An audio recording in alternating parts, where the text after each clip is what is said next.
Muchas gracias a todos los organizadores de este pequeño conversatorio sobre el tema, un tema que es bastante, digamos, que genera mucho debate, mucha controversia, al menos en el país, que es el tema de los transgénicos, ¿no? En esta charla vamos de alguna manera a abordar de manera objetiva qué son los transgénicos y si realmente constituyen algún tipo de riesgos o perjuicios para el país, para el Perú como un país megadiverso, ¿no? Que cuando se discute sobre estos temas siempre salen a flote de que los transgénicos pueden hacer daño al ambiente, pueden provocar efectos negativos en la salud humana o podrían afectar la diversidad biológica, ¿no? Son temas que siempre salen en cada discusión que hay sobre los transgénicos. Entonces, vamos a ver a partir de esta charla explicar de manera muy sencilla qué son los transgénicos y cuáles son realmente las implicancias que pueden tener para nuestro país. Antes que nada, les invito a que me acompañen a través de esta herramienta interactiva que es, digamos, una forma de recabar encuestas a la medida que vamos haciendo la charla, para que ustedes también puedan participar de ella.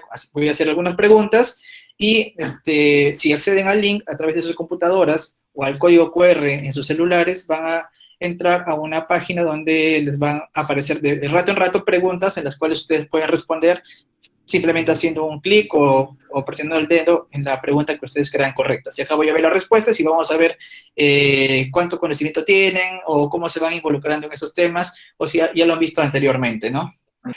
Ya como les indicaba, pueden acceder a través del código QR o a través del link. En cada una de las láminas de las diapositivas van a ver el código QR a un rincón de la pantalla en caso que si por ahí pierden la hilación, ¿no? Entonces, para empezar, primero tenemos que hacer una recapitulación o recordar qué significa cuando hablamos nosotros de diversidad biológica. ¿A qué nos referimos con diversidad biológica? Para muchas personas, cuando hablamos de diversidad biológica, solamente piensan que que hacemos referencia a la diversidad de especies. Digamos, a la diversidad de aves, a la diversidad de anfibios, a la diversidad de reptiles que puede haber en un determinado lugar. Pero la diversidad biológica abarca más que la diversidad de especies. Sabemos que dentro de cada especie existen poblaciones que pueden diferenciarse. Las poblaciones, por ejemplo, de ranas de una misma especie pueden variar entre un lugar y otro, debido a las condiciones del lugar donde están desarrollándose, de las especies con las cuales están interaccionando. Esa diversidad que hay dentro de las especies la llamamos diversidad genética, y es uno de los componentes también de la diversidad biológica.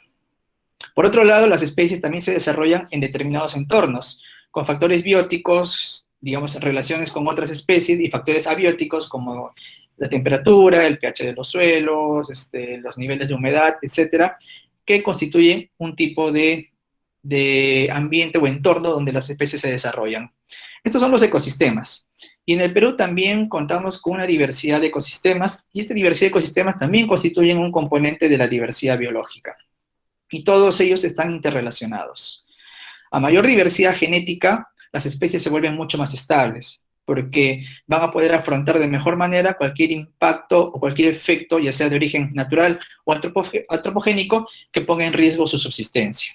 Asimismo, un ecosistema será mucho más estable cuanto mayor número de especies contenga, porque habrá más especies que cumplan funciones biológicas específicas y redundantes. Por ejemplo, si en un ecosistema hay muchas especies y una de ellas se pierde, es probable que otra de las especies que habitan ahí cumplan la misma función ecológica que tenía la primera y el ecosistema se mantiene estable. Si hay pocas especies, posiblemente desaparezca una especie que es importante para una función ecológica del ecosistema y el ecosistema entra en un desequilibrio. Lo mismo ocurre para las especies. Si hay poca diversidad genética, es más probable que la especie desaparezca ante algún tipo de fenómeno natural o antropogénico. Por ejemplo, una helada puede desaparecer mucha población de una especie, pero si es que hay mucha diversidad genética, puede haber algunas de ellas que subsistan este fenómeno natural y puedan generar descendencia y así la especie se mantiene en un determinado ecosistema. Haciendo esta introducción a la diversidad biológica, ya podemos aterrizar un poco en los centros, qué son los centros de origen, los centros de domesticación y qué es la agrobiodiversidad, porque el tema de los transgénicos está muy ligado con la agricultura. Les voy a hacer una primera pregunta para ver si está funcionando el direct pool para hacer las encuestas. Quiero que ustedes me digan, ¿qué especie ven en la imagen? Es una especie primitiva. ¿El ancestro de qué especie es esta que ven en la fotografía?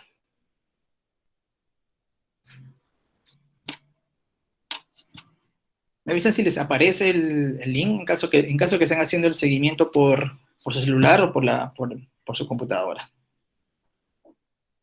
Y marca la respuesta que crean correcta. ¿El ancestro de qué especie puede ser esa que ven en la foto? Muy bien, vemos que la mayoría ha respondido que es la sandía. 60% que es la sandía y el resto de opciones el menor porcentaje. Vamos a ver realmente cuál es. En realidad, este es el ancestro del melón, ¿no? Se entiende un poco la confusión porque la sandía y el melón pertenecen a la misma familia, de las cucúrbitas. Y de alguna manera, los ancestros de las especies domesticadas hoy en día tienden a ser muy parecidos, digamos, en sus orígenes, ¿no? Entonces, este es el ancestro del melón. El melón quedó en cuarto lugar con el 11% de los votos. Y el centro de origen del melón es en China y Egipto. Tuvo dos centros de origen, dos lugares donde esta especie silvestre llamada Cucumis melo agrestis fue domesticada para formar el melón que hoy en día conocemos. Vamos con la siguiente imagen.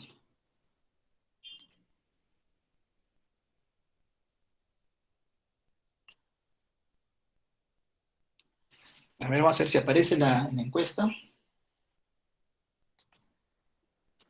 Ahí va la pregunta. ¿El ancestro de qué especie es esa que vemos en la fotografía?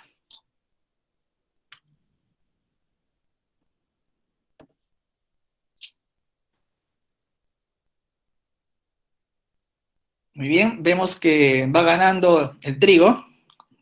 La mitad de los votos es para trigo. Vamos a dar ahora la respuesta, vamos a cerrar la votación. Quedando ganador el trigo. Vamos a ver.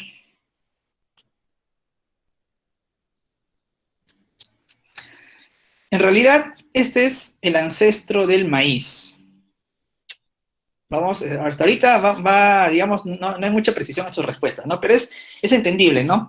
Si uno lo ve por primera vez, confunde el ancestro del maíz con una planta de trigo o incluso con una planta de arroz. El maíz, en este caso, en este pequeño sondeo que hicimos, quedó en segundo lugar, después del trigo. ¿Por qué? Porque el maíz y el trigo, igual que el arroz, pertenecen a la misma familia, las poáceas. Y obviamente en un inicio, todas estas especies, digamos, los ancestros evolutivos, eran muy parecidos entre sí, ¿no? Incluso era considerada una mala hierba. Y vemos cómo a lo largo del tiempo ha ido evolucionando, cambiando las espigas por unas mazorcas muy primitivas, donde los granos estaban uno encima de otro, hasta formar una coronta un poco más gruesa y obtener finalmente el maíz que hoy en día conocemos, ¿no? El ancestro evolutivo del maíz es el teocintle y su centro de origen es México. Vamos con la siguiente imagen, a ver, para que vayan pensando.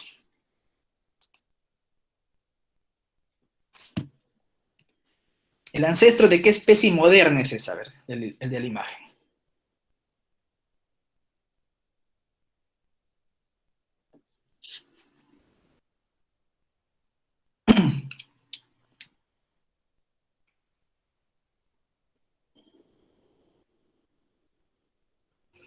Vemos que la mayoría, bueno, va un poco reñido entre pepino y tomate, pero va ganando el pepino. El pepino, bueno, ganó con la mitad de los votos. Y la respuesta correcta es la sandía. La sandía, digamos, el ancestro evolutivo de la sandía es la que vemos en la imagen inicial, que es el Citrullus lanatus cordofanus.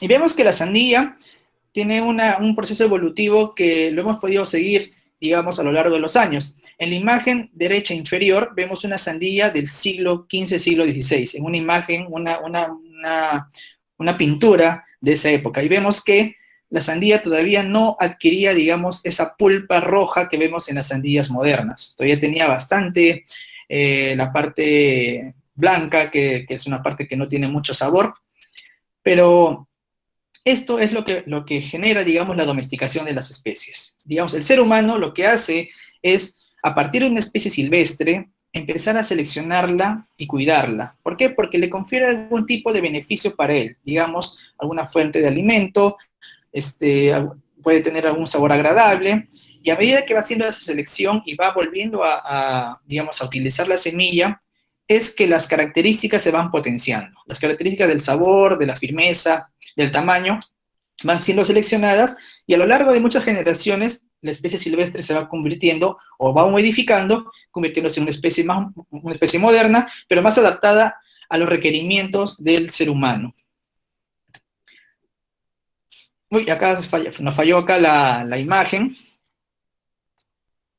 ¿no? Se perdió la animación, pero era igual, ¿no? En este caso vemos cómo eran los tomates primitivos. Los tomates primitivos eran unos pequeños frutos del tamaño de un arándano, muy chiquitos, de colores rojos, amarillos, que empezaron también a ser seleccionados. En este caso, el ancestro evolutivo del tomate, que es el Solanum lycopersicum, variedad ceraciforme, incluso el más antiguo es el Solanum pimpinellifolium, son especies que son oriundas del país.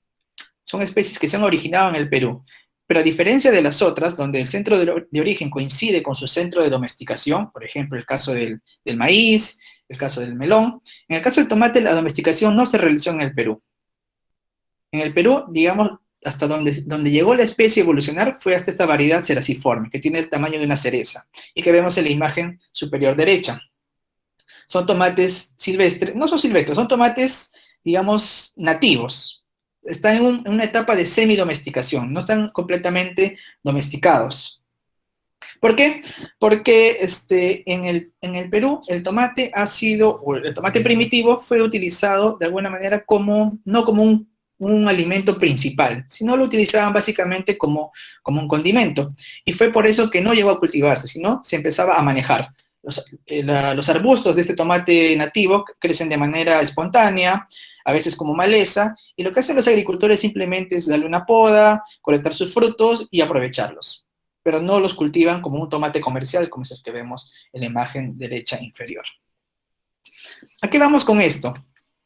En que los centros de origen de diferentes cultivos que vemos en el mundo, digamos, están muy ligados a sus centros de domesticación, los lugares donde fueron utilizados por primera vez y donde empezaron a adquirir sus características modernas. En algunos casos, los centros de origen no coinciden con los centros de domesticación, pero hay lugares, por ejemplo, como el Perú, que no es centro de origen del maíz, donde sí se cuenta con una gran diversidad genética de este cultivo, digamos, variedades de maíz morado, maíz blanco, maíz amarillo, maíz gigante del Urubamba, hay maíces para cancha, como el piscorunto, hay maíces que tienen el tamaño, digamos, de unos 35 o 40 centímetros, como es el piricinco de la Amazonía, etc. Somos un centro no de origen, no un centro de domesticación, pero sí un centro de diversificación.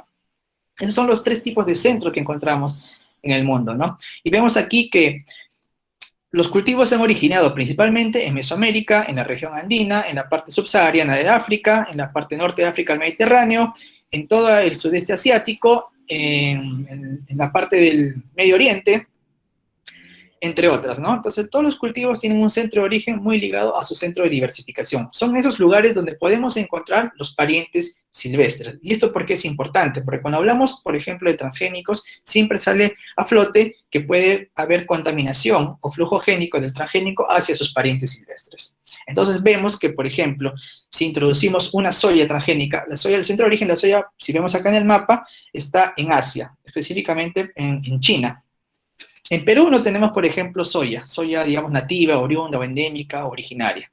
Entonces, en el Perú no va a haber parientes silvestres de la soya.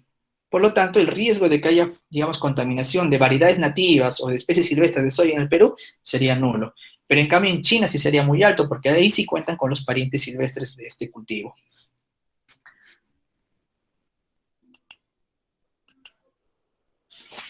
Sigamos. ¿Cómo se origina la diversidad genética? O sea, ¿de dónde sale toda esta variedad de formas, colores, sabores que tenemos en nuestros cultivos? Por ejemplo, en la papa, por ejemplo, en las calabazas, en el tomate, que también tenemos especies silvestres, o en el maíz. Básicamente, la diversidad genética se origina gracias a la diversidad de ecosistemas que hay en una región. Por ejemplo, aquí tenemos una población original inicial de maíz. que digamos que pudo haber llegado desde Mesoamérica al Perú hace unos 6.000 años. ¿Dónde llegó específicamente? ¿Dónde se encontraron los restos arqueológicos más antiguos del maíz en el Perú? Fue en el complejo arqueológico de Huaca Prieta, en el norte del país, entre Piura y Lambayeque. Estas poblaciones originales del maíz empezaron a diseminarse al norte, puede ser al centro, y al sur del país. En estas tres regiones se encuentran condiciones climáticas, condiciones ecológicas muy distintas entre sí. Y esto también moldea a que la especie vaya adquiriendo ciertas características y estas vayan siendo seleccionados, ya sea por selección natural o por selección artificial o por domesticación o por selección artificial que está muy ligada al ser humano, ¿no? Las mutaciones son las que generan primero la primera diversidad, digamos, cambios en el ADN originan que las variedades empiecen a adquirir características que pueden ser seleccionadas. Hay procesos de deriva génica que hace que se pierdan algunas de esas características, estos alelos que pueden ser poco frecuentes, pero también hay un proceso de selección, natural o artificial. También hay intercambios de semillas, por ejemplo, de zonas del Ande con zonas amazónicas, de zonas del norte con zonas del sur. Este intercambio también genera que haya cruces entre estas nuevas variedades que se van generando. Y esto va también incrementando la diversidad genética. Y así, a lo largo de muchas generaciones de mutaciones, selección, deriva, es que vamos a obtener las variedades o la diversidad genética que hoy en día poseemos. ¿Esto qué quiere decir? Que la diversidad genética de los cultivos está muy ligado a tanto los ecosistemas, pero también al ser humano, digamos, a las prácticas agrícolas que se desarrollaron en el país desde hace muchos años. Y gracias a ello es que en el país, en la actualidad, por ejemplo, contamos con 52 razas distintas de maíz, algunos que son específicamente utilizados para preparar bebidas, como la chicha morada. El maíz morado no se puede consumir directamente como choclo porque tiene un sabor un poco fuerte, amargo. Hay maíces que solamente sirven para tostar, como los que vemos en la parte central derecha, que son el maíz el piscorunto, que es un maíz para cancha de Ayacucho, por ejemplo. También tenemos maíces que son especialmente para los animales, como el maíz amarillo duro, que es para los pollos, ¿no? Entonces, tenemos gran diversidad de maíz con gran diversidad de usos. ¿Por qué? Porque está muy ligado a las costumbres de las poblaciones. ¿Y por qué es importante que haya tanta diversidad genética? Y si esa diversidad genética está asociada a un cultivo, la llamamos agrobiodiversidad. ¿Por qué? Porque es esta diversidad genética la que nos va a dar características que nos va a permitir tolerar o resistir los efectos tanto del cambio climático como efectos antropogénicos. Efectos, por ejemplo, de plagas, que son efectos bióticos, o efectos abióticos, por ejemplo, heladas o sequías.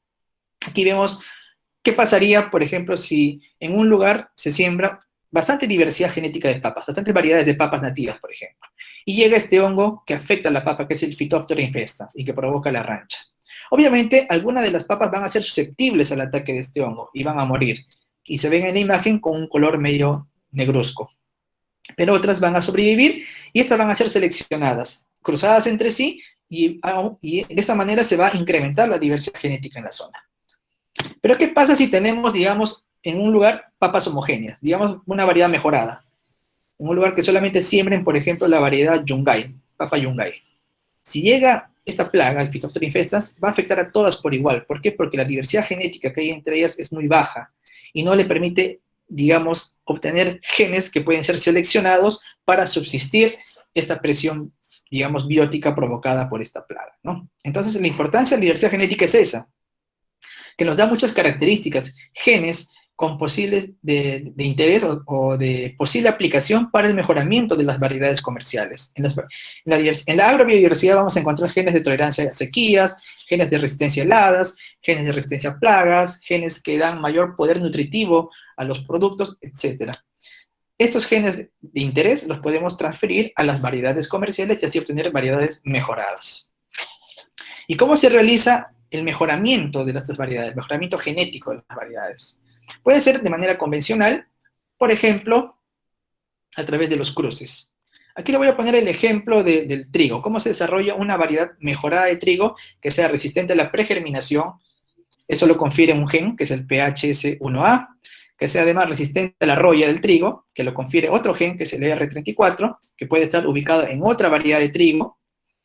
También podemos incorporar un gen de tolerancia a la salinidad, que puede estar en otra variedad. de trigo, y finalmente un gen de resistencia al fusarium, que es un hongo que también afecta al trigo. Entonces vemos que para que estas cuatro características, estos cuatro genes de importancia para el mejoramiento de una variedad comercial de trigo, habría que hacer cruces de la variedad elite o la variedad comercial con cada uno de ellos, ¿no? Entonces, lo que hace el mejoramiento genético convencional es eso, ¿no? Básicamente, a la fuerza obliga que las variedades convencionales o comerciales se crucen con parientes silvestres o con variedades locales que tienen esos genes de resistencia. Después de la primera cruza vamos a tener un F1, ¿no? El F1 que es el resultado del primer cruce entre la variedad comercial con la variedad local o el pariente silvestre que tiene ese gen de resistencia, esa característica. Y vamos a ver que la F1 va a tener un mosaico, tanto de genes de la variedad comercial como genes de las variedades locales o del pariente silvestre, de los donadores de ese gen. Y muchas veces los donantes del gen son variedades que no tienen mucho rendimiento. Son variedades que incluso que no se cultivan porque no son comerciales. Tienen feo sabor, de repente tienen los granos muy pequeños, pero tienen esa característica que sí es importante para la variedad comercial, que es la resistencia. ¿Cómo hacemos para potenciar que más genes de la variedad comercial, digamos, se acumulen dentro de este primer híbrido? Haciendo retrocruzas. ¿Qué quiere decir? Que el resultado de, digamos, cada uno de estos F1 que vemos en la primera generación, volverlo a cruzar con la variedad comercial, con la variedad élite. De esa manera, haciendo una retrocruza, vamos a incrementar el porcentaje de los genes de la variedad comercial y reducir el porcentaje de los genes de las variedades locales o de los parientes silvestres usados como donante. Pero esto se hace, digamos, en campos muy grandes. ¿Por qué? Porque hay que seleccionar que no solamente se reduzca, digamos, los genes de los donantes, sino que se mantenga esa resistencia en la variedad comercial que estamos seleccionando. Así, durante varias generaciones hacemos retrocruzas hasta obtener una línea homocigota. Homocigota tanto para los genes de la variedad elite como para el gen de resistencia. Y luego lo que hacemos es hacer cruces entre ellos, digamos, entre el resultado la retrocruza de la variedad comercial con cada uno de los donantes. A través digamos, 2, 3, 4, 5 generaciones más, vamos a poder compilar todos los genes de resistencia en una sola variedad comercial. Y esa es la que sacamos al mercado. Como pueden ver, en teoría, bastaría con 8 generaciones para obtener una variedad comercial con todos estos genes de resistencia. Pero en la práctica puede demorar mucho más. ¿Por qué? Porque el proceso de selección puede ser un poco más lento. Y es por eso que las variedades comerciales, digamos, por mejoramiento clásico, mejoramiento convencional, tardan un poco en salir al mercado. Pueden tardar, no sé, pues 10 años, porque si asumimos que una generación es por año, porque, digamos, en algunos cultivos solamente se puede sembrar una vez al año, digamos, en meses de verano, de invierno, de lluvia o de bajo nivel de agua, etcétera, ¿no? Entonces, digamos, en 8 generaciones hay 8 años digamos, de un programa de mejoramiento para sacar una variedad comercial. Y finalmente tenemos los híbridos. Cuando sacamos una variedad comercial, lo que podemos hacer es cruzarla con otra variedad comercial. ¿Para qué? Para obtener el vigor híbrido que es del cruce de estas dos variedades. Para ello, obtenemos dos variedades parentales, que serían variedades, digamos, el P1 puede ser uno que tiene resistencia a una plaga, y el P2 puede ser uno que tiene tolerancia a la sequía. Ambos son homocigotas, y lo que hacemos es un cruce entre ellas dos. De esta manera, hacemos que las dos características de los dos parentales se mezclen en una sola. Y el vigor híbrido, muy asociado a las plantas, va a generar que se produzca un descendiente heterocigota, pero con todas las características positivas de cada una de las líneas parentales. Pero, ¿qué pasa si cruzamos a dos, digamos, híbridos entre sí? Lo que va a generar es que, como ambos son heterocigotas, los genes empiezan a segregar siguiendo las leyes de Mendel, ¿no? Y como son muchos genes asociados, las proporciones van a variar entre uno y otro. Vamos a tener una mezcla de todos los genes que dieron origen a la F1, ¿no? Y vamos a tener plantas muy grandes, plantas pequeñitas, porque precisamente la segregación que es al azar les dio justo los genes malos. Vamos a tener plantas medianas, plantas que, si bien pueden crecer muy grande, pero no tienen la resistencia que les daba una u la otra, ¿no? Y esto lo podemos ver de manera mucho más gráfica en esta imagen, que fue hecho utilizando Arabidopsis thaliana. Vemos que los parentales son el C24 y el ER, Cuando se cruzan entre ellos formamos un híbrido, que es el F1, pero cuando cruzamos dos híbridos entre sí, vamos a tener el F2, ¿no? Vemos ahí toda la segregación de los genes de los parentales originales, ¿no? Y esto es importante cuando se habla de transgénicos. ¿Por qué? Porque muchos de los transgénicos que están disponibles comercialmente son híbridos, son semillas híbridas que aparte tienen el transgén incorporado, que vamos a ver más adelante cómo se hace esa modificación genética. Y lo que hacen los agricultores, un agricultor que utiliza semilla híbrida, siempre compra nueva semilla para cada campaña. Ese agricultor no guarda la semilla y la vuelve a sembrar. ¿Por qué? Porque va a aparecer la segregación genética y el rendimiento ya no va a ser tan alto como si hubiera utilizado una semilla híbrida de primera generación. Entonces, estos agricultores, por ejemplo, esto pasa mucho en el maíz. En el maíz, el agricultor que usa maíz con semilla híbrida, cada campaña compra nueva semilla. No es porque la empresa lo obliga a comprar nueva semilla, es porque, debido a que son híbridos, ellos quieren obtener el mayor rendimiento, para lo cual requieren siempre de una F1 y no una F2. Y ahora sí, viendo todo ese tema de por qué es importante el agrobiodiversidad, porque a partir de ahí obtenemos genes de importancia para el mejoramiento genético. Ya vimos cómo se hace el mejoramiento genético clásico, digamos, lo que se viene desarrollando incluso hasta la actualidad, y cómo se desarrollan los híbridos. Estos conceptos básicos son fundamentales para entender el desarrollo de los transgénicos.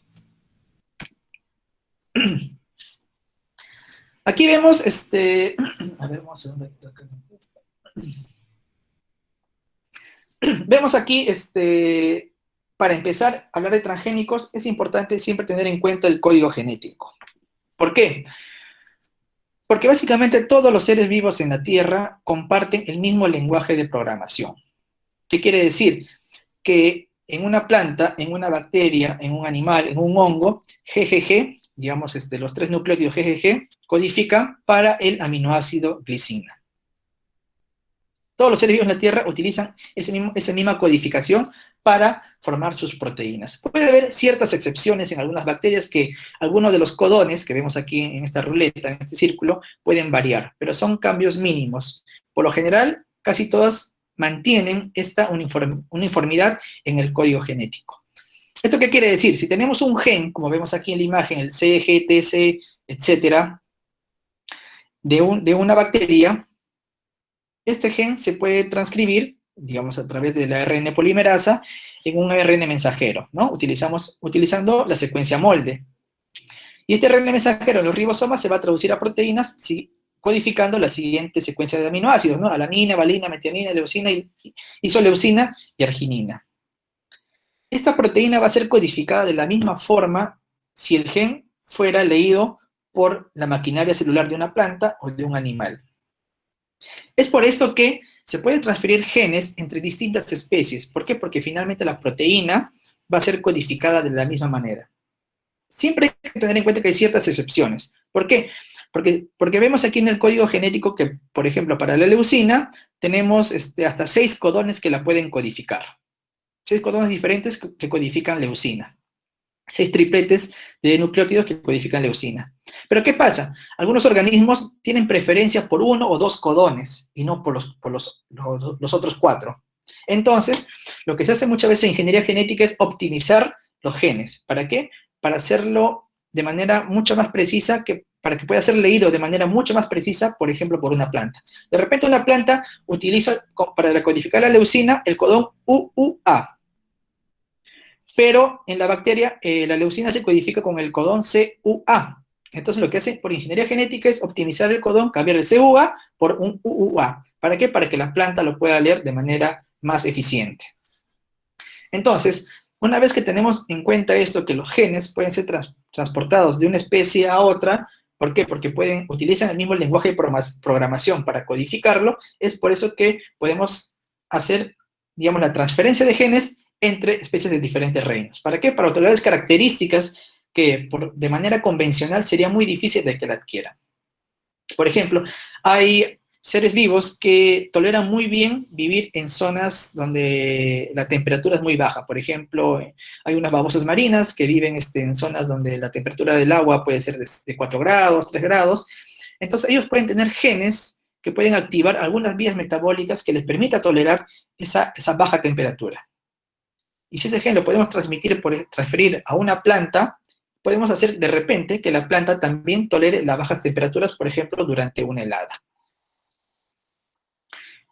De manera, digamos, convencional, podríamos adquirir una planta tolerante a la helada. También buscamos dentro de la agrobiodiversidad alguna variedad local, algún pariente silvestre que tenga la tolerancia a la helada. Y lo que hacemos son los cruces y retrocruces. Pero en muchos casos, por ejemplo, el caso de la papa es una planta tetraploide. Y muchas de las papas silvestres o las papas nativas son diploides. Entonces, el cruce entre una papa tetraploide con una diploide es prácticamente imposible. Y es por eso que muchos de los genes que están presentes en las papas nativas no se pueden transferir a las papas comerciales, que son tetraploides. Pero con ingeniería genética sí se podría hacer. ¿Y cómo lo vamos a hacer? Primero hay que conocer quién puede hacer esa transferencia de genes entre diferentes especies. Aquí tenemos en la fotografía al famoso Agrobacterium tumefaciens. El Agrobacterium tumefaciens tiene la capacidad ¿de qué? De transferir sus propios genes a la planta que invade, a través de un plásmido que es el plásmido T. Entonces, lo que hicieron los biólogos moleculares, los biotecnólogos en la década de los 70 fue, ¿qué pasaría si reemplazamos el plásmido T, por, digamos, un constructo, una construcción genética que nosotros hayamos generado, donde tengamos genes de importancia para la planta, aprovechando este mecanismo de transferencia de genes del Agrobacterium para que transfiera genes de interés a la planta. Fue así que, digamos, empezaron los primeros trabajos con ingeniería genética, ¿no? A través de Agrobacterium. A partir de la diversidad biológica, identificamos un gen de interés, un gen de resistencia puede ser, hacemos una construcción genética, ¿qué quiere decir? Darle todos los componentes al gen para que pueda ser expresado de manera correcta en la planta. Para eso requerimos de un promotor, una secuencia promotora, el P que está simbolizado aquí, que es, digamos, el interruptor, el que le va a decir a la maquinaria de transcripción y traducción de la planta, oye, aquí empieza el gen. Y una región terminadora que le va a decir a esta maquinaria que aquí termina el gen. De esta manera flanqueamos el gen de interés con una región promotora que pueda ser leída por la planta e incluso regiones promotoras que estén activas en todo momento para que se exprese durante todo el ciclo de vida de la planta el gen de interés, y el terminador para que diga hasta dónde llega la transcripción del ADN. Pero adicionalmente tenemos que incluir un gen selector. ¿Por qué? Porque queremos saber qué plantas han sido transformadas y han adquirido este gen de interés. Y el gen selector, por lo general, es un gen de resistencia a algún tipo de antibiótico. ¿Y para qué sirve? Vemos aquí entonces que el Agrobacterium tumefaciens le reemplazamos el plásmido T por el constructo, lo volvemos a incorporar en el plásmido, perdón, en la bacteria, en el Agrobacterium, ¿para qué? Para llevarlo a un medio de cultivo. En el medio de cultivo sembramos el Agrobacterium ya con el gen digamos, con el plásmido, con el constructo genético que hemos desarrollado nosotros en el laboratorio. A ese medio de cultivo con los Agrobacterium con los vectores de transformación, le ponemos los callitos, que son unas pequeñas embriones de plantas que son desarrollados a través de técnicas de cultivo de tejidos in vitro. Estos callitos van a ser expuestos a la bacteria. ¿Qué va a pasar? La bacteria va a transferir su plásmido T a la planta. Y algunas de estas células van a lograr incorporar el gen de interés dentro de su genoma. Ese gen de interés que está marcado en color rojo.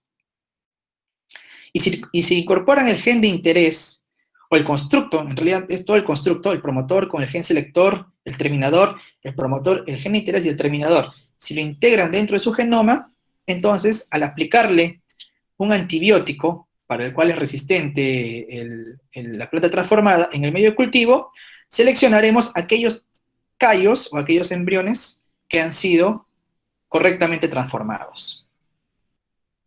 Y de esta manera, a través igual de técnicas de cultivo de tejidos, vamos a lograr regenerar explantes, que finalmente lo podemos llevar a un invernadero para hacer, digamos, su crecimiento y hacer las pruebas si realmente adquirió la resistencia, por ejemplo, que le hemos incorporado, el nivel de expresión del gen que se le ha incorporado, el lugar donde se ha ubicado el gen, porque este procedimiento es un poco aleatorio. O sea, la integración del gen dentro del genoma de la planta se da de manera aleatoria y no podemos controlar dónde se puede integrar.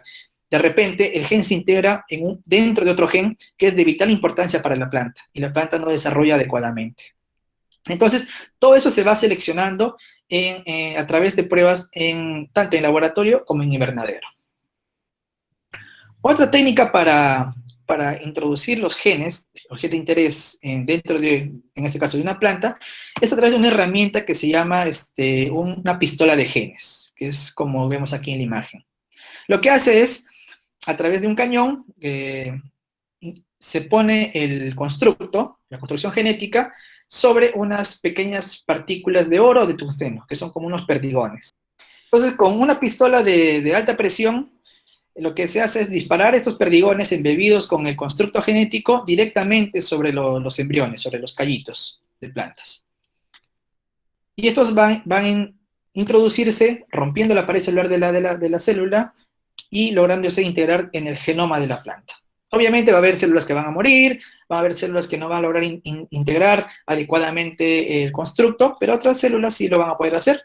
¿Y cómo seleccionamos aquellas que han logrado ser transformadas de manera correcta? Nuevamente con medio de cultivo, con el antibiótico para el cual son resistentes. Estas son las dos estrategias más utilizadas para el desarrollo de plantas transgénicas: vía Agrobacterium tumefaciens o vía pistola genética. Algunas son más eficientes, digamos, dentro de estas dos técnicas, algunas plantas son más propensas a ser transformadas genéticamente por una o por otra técnica. Hoy en día ya el tema del Agrobacterium o la pistola de genes está quedando como que en el pasado, porque es una tecnología ya del milenio pasado, ¿no? Ya ni siquiera del siglo pasado. Son tecnologías desarrolladas en la década del 70, del 80, y a partir del año 2010, con el descubrimiento del CRISPR-Cas, ya la tecnología ha dado un paso muy grande. ¿Por qué? Porque esta tecnología lo que permite es, utilizando un ARN guía, digamos una secuencia de ARN, que lo podemos hacer complementaria a una secuencia dentro del genoma de la planta que queremos modificar o donde queremos introducir el gen. ¿Para qué? Para que este ARN guía lleve a una nucleasa, que es la Cas9, al lugar donde se puede hacer el corte. Y una vez que hace el corte en ese sitio específico, de acuerdo a la complementariedad que tiene con el ARN guía, se puede incorporar, digamos, un gen, se puede, por ejemplo, quitar nucleótidos, o se puede editar los que tiene. Por ejemplo, cambiar una timina por una guanina, una citosina por una adenina, etcétera, ¿no? Todo eso se puede hacer a través de esta tecnología del CRISPR-Cas. Puede ser con Cas9, Cas12, en realidad hay una variedad bastante amplia de nucleasas Cas. La Cas9 es la más conocida, la más utilizada. Entonces tenemos aquí el gen A, introducimos la proteína CRISPR-Cas con el gen guía, digamos con el ARN guía específicamente para el gen A. Lo que podemos hacer es deleciones, por ejemplo, quitar porciones de ADN. ¿Para qué? Puede ser, por ejemplo, para silenciar o apagar un gen que, por ejemplo, no nos gusta en una planta.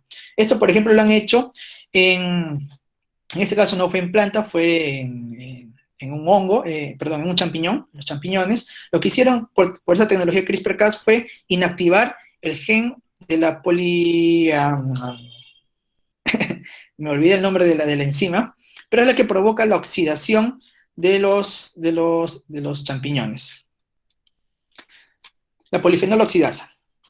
Entonces, al inactivar la polifenoloxidasa, lo que hace es que el champiñón ya no se negree después de cierto tiempo, mantenga su color claro, blanquecino, por un periodo más prolongado de tiempo. Así, digamos, hacemos una supresión o una inactivación del gen por una delesión. Podemos evitar también, por ejemplo, muchos de los genes de resistencia de la papa a la rancha están presentes en las papas comerciales, pero la secuencia de nucleótidos no es igual al gen que le confiere resistencia, por ejemplo, en una papa nativa o una papa silvestre. Entonces lo que se puede hacer es hacer una comparación de secuencias de ADN y ver dónde están los cambios. Y utilizando la tecnología CRISPR-Cas hacemos esos cambios de nucleótidos, ¿para qué? Para que la papa, digamos, comercial adquiera el gen, o el gen que ya tenía, se cambie o modifique hacia una versión que sea resistente al ataque de este patógeno. Y también podemos utilizar la tecnología para introducir genes, o sea, para ser transgénicos, pero de una forma mucho más precisa. ¿Y cómo hacemos esta transformación genética? Podemos hacerlo también a través de Agrobacterium o digamos, Agrobacterium o la pistola de genes, utilizando un constructo que codifica tanto la nucleasa Cas9 como el ARN guía, o podemos hacerlo directamente a través de estas ribonucleoproteínas, que son básicamente el sistema CRISPR-Cas armado y directamente introducido en las células, a través de los protoplastos o de otra tecnología. También puede ser por pistola de genes, puede ser por inyección directa. Nosotros, por ejemplo, tuvimos, bueno, al menos yo tuve una experiencia en el CIAT de este año, hicimos edición genética en yuca, utilizando microinyección. Lo que hicimos fue, a los embriones de yuca, les quitamos la pared celular, digamos, para que sean protoplastos, que son células sin pared celular, mucho más, digamos, susceptibles a ser modificadas, y ahí le introdujimos la ribonucleoproteína para editar un gen específico de la yuca. ¿Cómo hicimos? Hicimos que la membrana, digamos, adquiera cierta polaridad, se formen canales dentro de la membrana celular, y por ahí ingresa la ribonucleoproteína dentro de la célula y hace la edición genética. En este caso, por ejemplo, si hacemos edición genética o de lesión, digamos, o supresión o inactivación de un gen, no sería un transgénico, ¿no? O sea, ¿ustedes qué piensan? Aquí vamos, por ejemplo, a la pregunta que teníamos activa hace un rato en el chat. Vamos a poner de nuevo. Bueno, ya respondieron, vimos que respondieron antes de llegar a este punto, y vimos que, la mayoría que respondió a esta parte de la encuesta no considera como un transgénico al uso de la edición genética. Y es en realidad la tendencia que tienen muchos países, que solamente se va a considerar como un transgénico si se utiliza la tecnología CRISPR-Cas para introducir genes, porque en este caso seguiría siendo, digamos, cayendo dentro de la definición de lo que es un OGM, un OVM o un transgénico.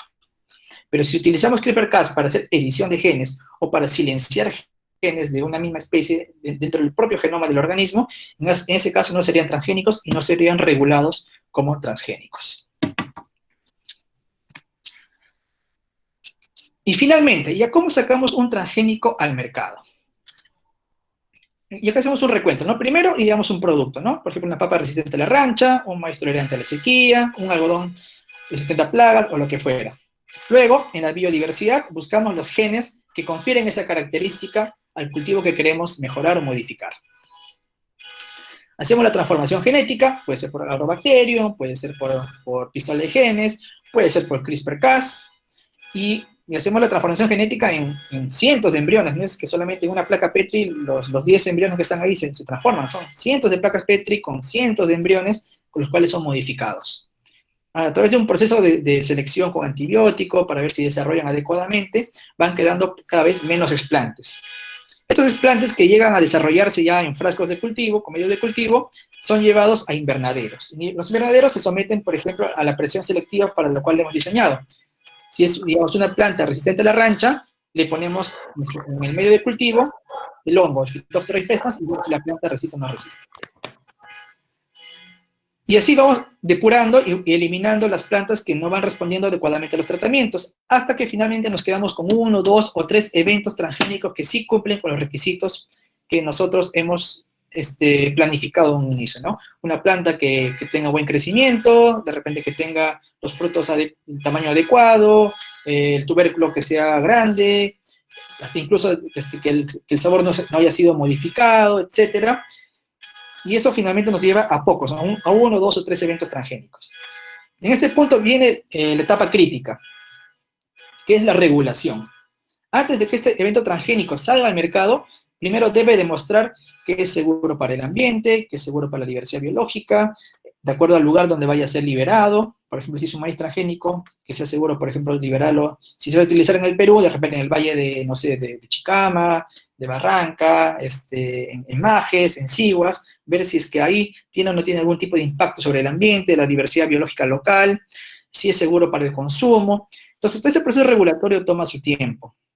Y eso está establecido en las leyes y normativa nacional e internacional. Una vez que pasa todo este proceso regulatorio, que puede tardar incluso varios años, en el caso del salmón transgénico, por ejemplo, demoró 25 años para ser autorizado el salmón para consumo humano y para que pueda ser producido, al menos en Estados Unidos. Otras plantas transgénicas en promedio, por ejemplo, en Brasil tardan entre 3, 4 años en demostrar su seguridad, en México pueden tardar un poco más, depende mucho de las condiciones o del lugar donde vaya a ser liberado el transgénico. Una vez que se le da la autorización o la aprobación para ser comercializado, recién se desarrollan las variedades transgénicas. Variedades más adaptadas a zonas tropicales, variedades adaptadas a zonas frías, variedades a zonas subtropicales, variedades adaptadas a zonas desérticas, etc. Y de ahí recién se ponen en comercialización en los lugares donde han sido autorizados. Obviamente esto requiere una fuerte inversión de dinero. La inversión se incrementa a medida que vas avanzando en cada una de las etapas. ¿Por qué? Porque hacer la transformación genética en el laboratorio es relativamente sencillo y barato. Los medios de cultivo no son muy caros, desarrollar embriones somáticos de alguna planta tampoco es muy caro, porque se requiere ciertas hormonas, agar-agar, entre otras cosas, ¿no? Pero hacer pruebas ya en invernaderos con las medidas de bioseguridad, digamos, con sus mallas biofídicas, con regulación de temperatura, regulación de humedad, etcétera, es más costoso. Pagar los ensayos de inocuidad, los ensayos para ver el flujo génico y todo eso también cuesta mucho dinero.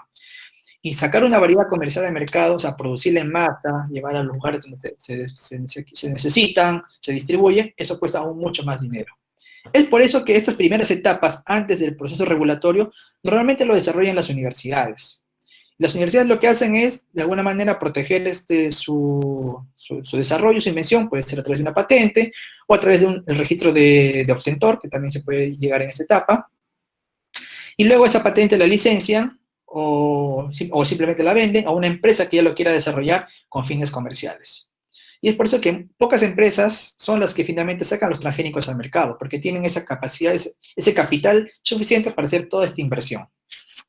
Por ejemplo, como Monsanto, como Bayer, como Syngenta, como Dow AgroScience, entre otras, ¿no? Son empresas que tienen mucho dinero y que invierten, incluso compran la tecnología para sacarlas al mercado.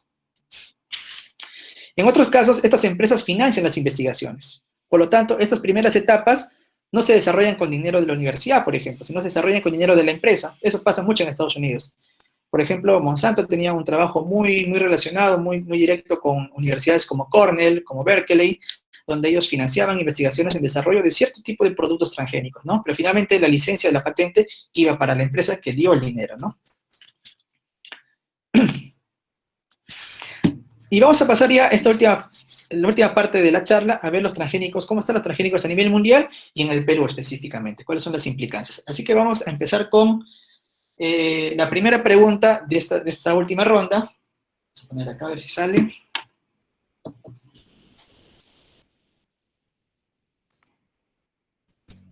No sé si aparece la pregunta, ¿no? Sí. ¿Cuál fue el primer transgénico que salió para el mercado, para consumo humano? Para consumo humano. El primer transgénico aprobado que salió al mercado para consumo humano.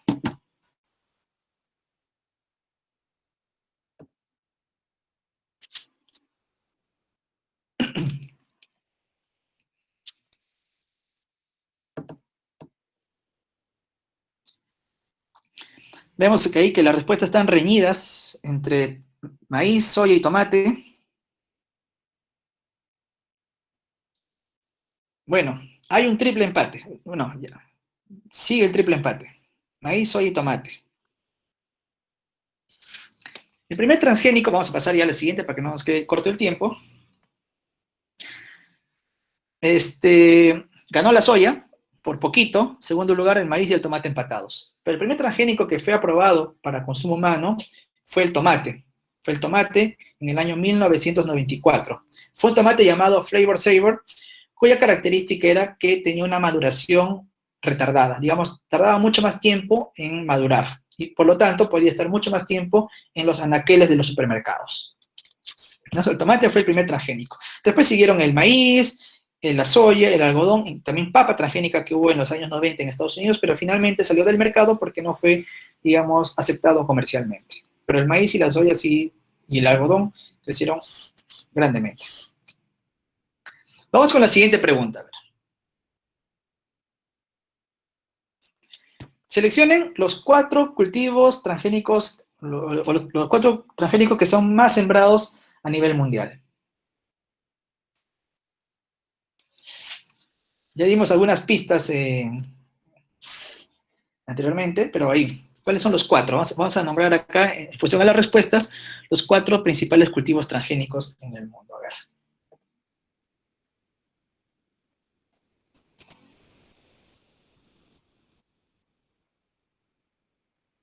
Vemos ahí que el maíz está punteando, igual que la soya. En tercer lugar está el algodón. Cuarto lugar el tomate. Quinto lugar el arroz. Vamos a ver qué tal les fue con sus respuestas.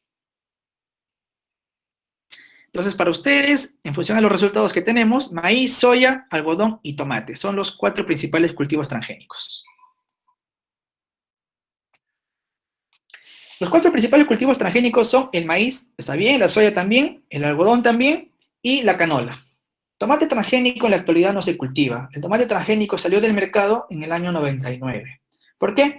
Porque ese año empezaron digamos, los primeros movimientos en contra de los transgénicos. Fue a raíz de la primera publicación sobre que los transgénicos podían causar daño por Arpad Putzai en el año 98, que posiblemente el artículo fue ampliamente rebatido, pero fue debido a esto que las personas empezaron a tener mayor recelo en consumir transgénicos. Si uno analiza, por ejemplo, las estadísticas de percepción pública de la Unión Europea con relación a los transgénicos y compara los resultados de los años 90 con el más reciente que fue en el año 2018, vemos que en los años 90 los europeos, digamos, en su mayoría estaban más dispuestos a consumir y aprobar o consideraban positivos el uso de los transgénicos en la agricultura o para el consumo.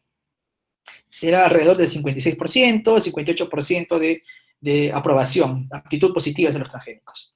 En el último Eurobarómetro del año 2018, la aceptación de los transgénicos cayó a un 28%. ¿No? Entonces vemos que a medida que avanza la ciencia, lo que, digamos, de alguna manera, lo que se ha visto retrasado es el tema de la percepción de los transgénicos y la comunicación también, porque finalmente lo que influye mucho en la presión hacia esa tecnología es cómo se comunica respecto a los transgénicos, ¿no? Y fue por eso que en el año 99 el tomate transgénico salió del mercado, porque era un tomate que se utilizaba principalmente para desarrollar pasta de tomate, ketchup. Los consumidores no quisieron consumir transgénicos, tenían mucho recelo, mucho temor, así que dejaron de comprar estos productos basados en tomate transgénico y finalmente la empresa que los produjo no lo veía rentable y sacó del mercado este cultivo transgénico. En la actualidad son estos 4, el 99% está concentrado en estos 4 cultivos, en soya, maíz, canola, que es un tipo de colza utilizado para producir aceites, biocombustibles y algodón. Y el 1% restante tenemos varios cultivos, ¿no? Como la remolacha azucarera, la alfalfa, ambas tolerantes a herbicidas porque son muy propensos a sufrir ataque de malezas. La papaya transgénica en Hawái y en China, que se utiliza porque son resistentes al virus. Calabazas transgénicas también resistentes al virus. Berenjena transgénica en Bangladesh, tolerante a una plaga que se come los frutos. Papas resistentes a la rancha y que no se oxidan en Estados Unidos y que además no producen acrilamida, que es un derivado de la papa cuando se somete a altas temperaturas, por ejemplo, cuando se fríe, y manzanas que no se oxidan, ¿no? Es solamente el 1% restante, que es en realidad muy poco y está confinado en lugares muy específicos. En cambio, los otros 4 cultivos están ampliamente distribuidos en diferentes países. Y ahí va la siguiente pregunta. ¿Cuáles son los países que siembran más transgénicos en el mundo? Los 4 primeros, a ver.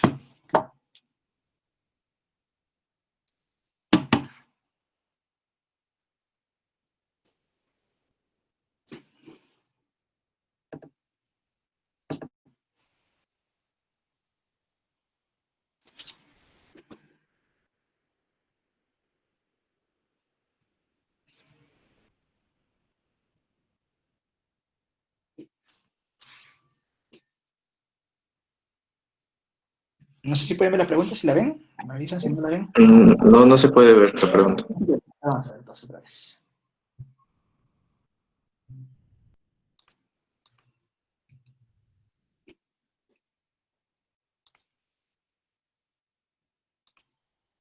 Ahora sí, ¿no? Ya. ¿Cuáles son los 5 países que siembran más transgénicos a nivel mundial?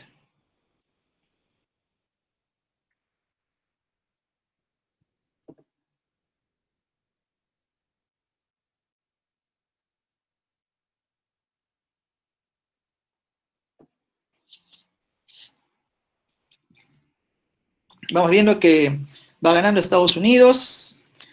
En segundo lugar, hasta ahorita va China. Tercero, India. A ver, vamos a ver cómo, hasta que terminen las votaciones. Gracias. Vamos a ver entonces.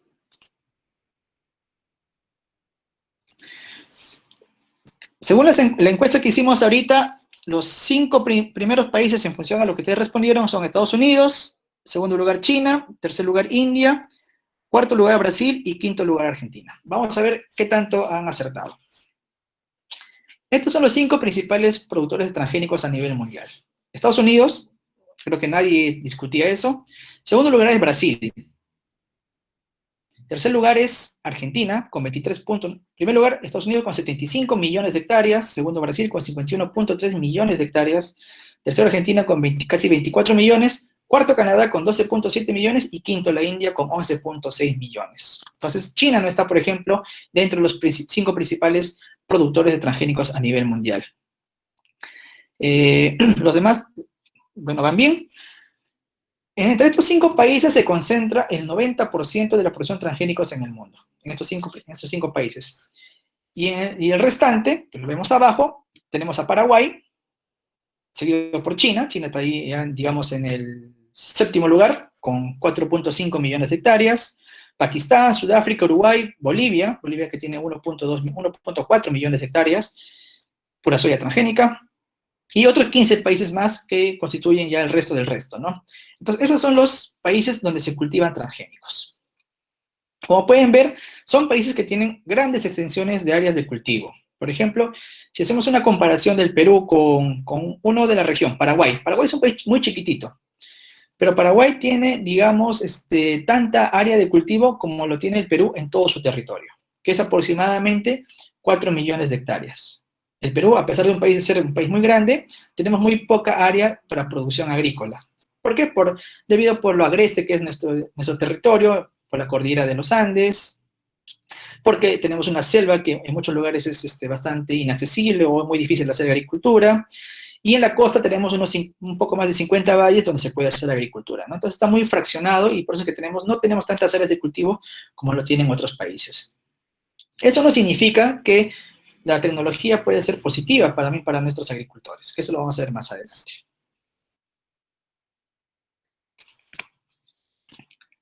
Y aquí vamos a ver cuál es la proporción en los 4 principales cultivos transgénicos en el mundo, ¿no? Soya, maíz, algodón y canola. ¿Qué proporción del total es transgénica? En el caso de la soya, las 3/4 partes de la soya cultivada en el mundo es transgénica. En el caso del maíz es la tercera parte. En el caso del algodón también son las 3/4 partes. Y en el caso de la canola es 1/4 parte. ¿Por qué en el caso del maíz es solamente la tercera parte? Porque pareciera más. Porque el maíz transgénico solamente está desarrollado en las variedades de maíz amarillo duro. ¿Qué quiere decir? En el maíz destinado para la alimentación de animales o para la industria alimentaria. El maíz blanco, el maíz morado, esos maíces que se consumen directamente no tienen variedades transgénicas en el mundo. Solamente es el maíz amarillo duro porque es el maíz más comercial, es el commodity que se comercializa en el mundo. En el caso del algodón, está concentrado principalmente en la India. Digamos, de cerca de 24 millones de hectáreas que hay de algodón transgénico en el mundo, casi la mitad está en la India. En la India son pequeños agricultores. Son aproximadamente 16 millones de agricultores que siembran algodón en la India, de los cuales el 95% utiliza algodón transgénico. En el caso de la canola, prácticamente todo está concentrado en Canadá. La canola es una colza desarrollada en Canadá, por eso le llamaban canola, ¿no? Que es una Canadian Oil, que es la empresa que desarrolló la canola, que es una colza que tiene un bajo contenido de ácido eurícico, lo que le permite ser más óptimo para los biocombustibles. Y obviamente el tema de la soya, en Argentina, en Brasil, en Bolivia, en Paraguay, en Uruguay, en Estados Unidos, el 95% al 100% casi es transgénica, ¿no? La poca soya no transgénica que queda en el mundo es la que se cultiva en China. ¿Por qué? Porque China, por ejemplo, es el centro de origen de la soya, y ellos no han utilizado soya transgénica para el cultivo en ese país, solamente cultivan ellos algodón transgénico, papaya transgénica, y otros lugares donde se produce algodones de alta calidad, por ejemplo en el Perú también produce algodones con fibra extra larga, o en Egipto también el algodón guisa, que es un algodón de fibra extra larga, son algodones con mercados muy selectivos y que se cultiva en pocas extensiones de áreas de cultivo. Finalmente, para cerrar ya esta charla, vamos a ver las implicancias para el Perú. Vamos a pasar a la siguiente pregunta de la encuesta. No sé si todos saben, de repente ya conocen, que en el Perú hay vigente una ley de moratoria, una moratoria a la liberación al ambiente, al cultivo de transgénicos, hasta el año 2021, o sea, el próximo año, es una moratoria de 10 años que arrancó en diciembre del año 2011. La pregunta es,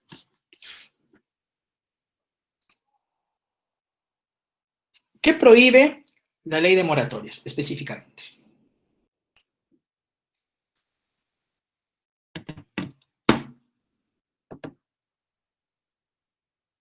No sé si llegan a ver la encuesta, si no la actualizan. ¿Qué prohíbe la ley de moratoria vigente actualmente en el país?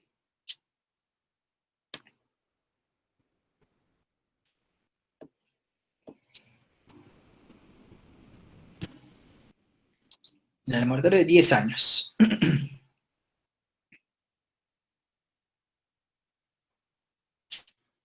Muy bien, la mayoría ha respondido o viene respondiendo que prohíbe el cultivo de transgénicos, como lo comentaba, pero también veo que muchos de ustedes han marcado la opción de que la moratoria prohíbe los transgénicos para alimentación humana. El 35% de los encuestados respondió eso. Y un 10% de los encuestados que la moratoria prohíbe la investigación. La moratoria, de acuerdo al artículo 1 de la ley, solamente prohíbe la liberación al ambiente. La alimentación humana, el uso de investigación, espacios confinados, obviamente, o sea, en invernaderos, en laboratorios está permitido. El ingreso como alimento humano también está permitido, o como alimento animal. El uso de fármacos que sean transgénicos también está permitido. La moratoria solamente es una norma ambiental y por lo tanto solamente restringe la liberación al ambiente, o sea, el cultivo, la siembra de transgénicos en el país. ¿Y por qué se estableció una moratoria hace casi 10 años? Porque el país, al tener una condición de país con amplia diversidad genética, un país megadiverso, con sistemas productivos distintos a los países en los cuales, por ejemplo, se producen transgénicos, acá en la región al menos, requería de una cierta normativa de bioseguridad, que es lo que regula los transgénicos, la seguridad de la biotecnología. Ver cómo debería ser en caso de que haya algún tipo de liberación al ambiente de transgénicos, dónde se debería realizar, por ejemplo. Para eso se requería establecer una línea de base, digamos, de dónde está distribuida la diversidad genética del maíz, de la papa, no sé, del algodón, en cultivos donde hay transgénicos, ¿no? Para ver en qué lugares la tecnología se podría utilizar de manera más segura, evitando así que haya algún tipo de flujo de genes o flujo génico de los transgénicos a las variedades nativas, a las variedades locales o incluso a los productores orgánicos, y que eso les puede generar algún tipo de perjuicio económico, etcétera, ¿no? Entonces se requería instaurar todo un sistema de bioseguridad. Fue por eso que se implementó esta moratoria hace ya casi 10 años. Pero hay que analizar ahora, digamos, ya los hechos, ¿no? ¿Qué implicancias tendría, de alguna manera, introducir transgénicos al país o liberar el ambiente de transgénicos al país? Y voy a enfocarme solamente en 4 cultivos, porque esa discusión puede dar para mucho más, un debate mucho más amplio, y el tema de bioseguridad también es otro tipo de charla que todo requiere una hora también de explicación. En el caso del maíz, aquí les muestro 2 mapas. A la izquierda vemos el mapa donde está distribuida la diversidad genética, o sea, nuestra riqueza de variedades de maíz, o de razas en este caso, y a la derecha vemos los lugares donde se cultiva el maíz amarillo duro. ¿Por qué maíz amarillo duro? Porque como comentábamos, el transgénico está, digamos, desarrollado precisamente en esta variedad, ¿no? Que es el maíz amarillo duro, que es para la industria, para los pollos. Y vemos que en función al mapa, las zonas en verde, en roja o en naranja son las zonas que concentran la mayor diversidad genética del maíz, o las provincias con mayor diversidad genética del maíz. Y vemos que la mayoría está confinada en la región andina. Vemos en Apurímac, alta diversidad genética del maíz, en Huánuco, en Huancavelica, en Cajamarca y Lambayeque, por ejemplo, vemos zonas en rojo, que son zonas que concentran la mayor riqueza de esta diversidad genética de este cultivo. Pero cuando vemos el mapa de producción de maíz amarillo duro, vemos que este solamente se concentra en la selva y en la costa norte y costa central. En el Ande no se cultiva maíz amarillo duro. ¿Por qué? Porque el maíz amarillo duro es un maíz es un maíz tropical que requiere cierta temperatura relativamente elevada, y el maíz amarillo duro se cultiva hasta los 1500, 1700 metros sobre el nivel del mar. Más arriba de eso no se cultiva maíz amarillo duro. ¿Qué quiere decir esto? Que si es que se llega a introducir transgénicos, va a ser en maíz amarillo duro. Y los posibles lugares donde se introduzca maíz amarillo duro va a ser en las zonas donde por sí se produce maíz amarillo duro, pero en gran cantidad. que serían los puntos en morado en el mapa que vemos a la derecha. Por ejemplo, tenemos acá en San Martín el Dorado, tenemos en Yurimaguas, que está en Loreto, tenemos algunas regiones o zonas de Lambayeque, y por ejemplo aquí sí es donde coincide, por ejemplo, la alta diversidad genética del maíz peruano, ¿no? Nuestras razas de maíz. Por ejemplo, esta zona de Lambayeque podría ser una zona donde no se permitiría el uso de transgénicos en el caso del maíz.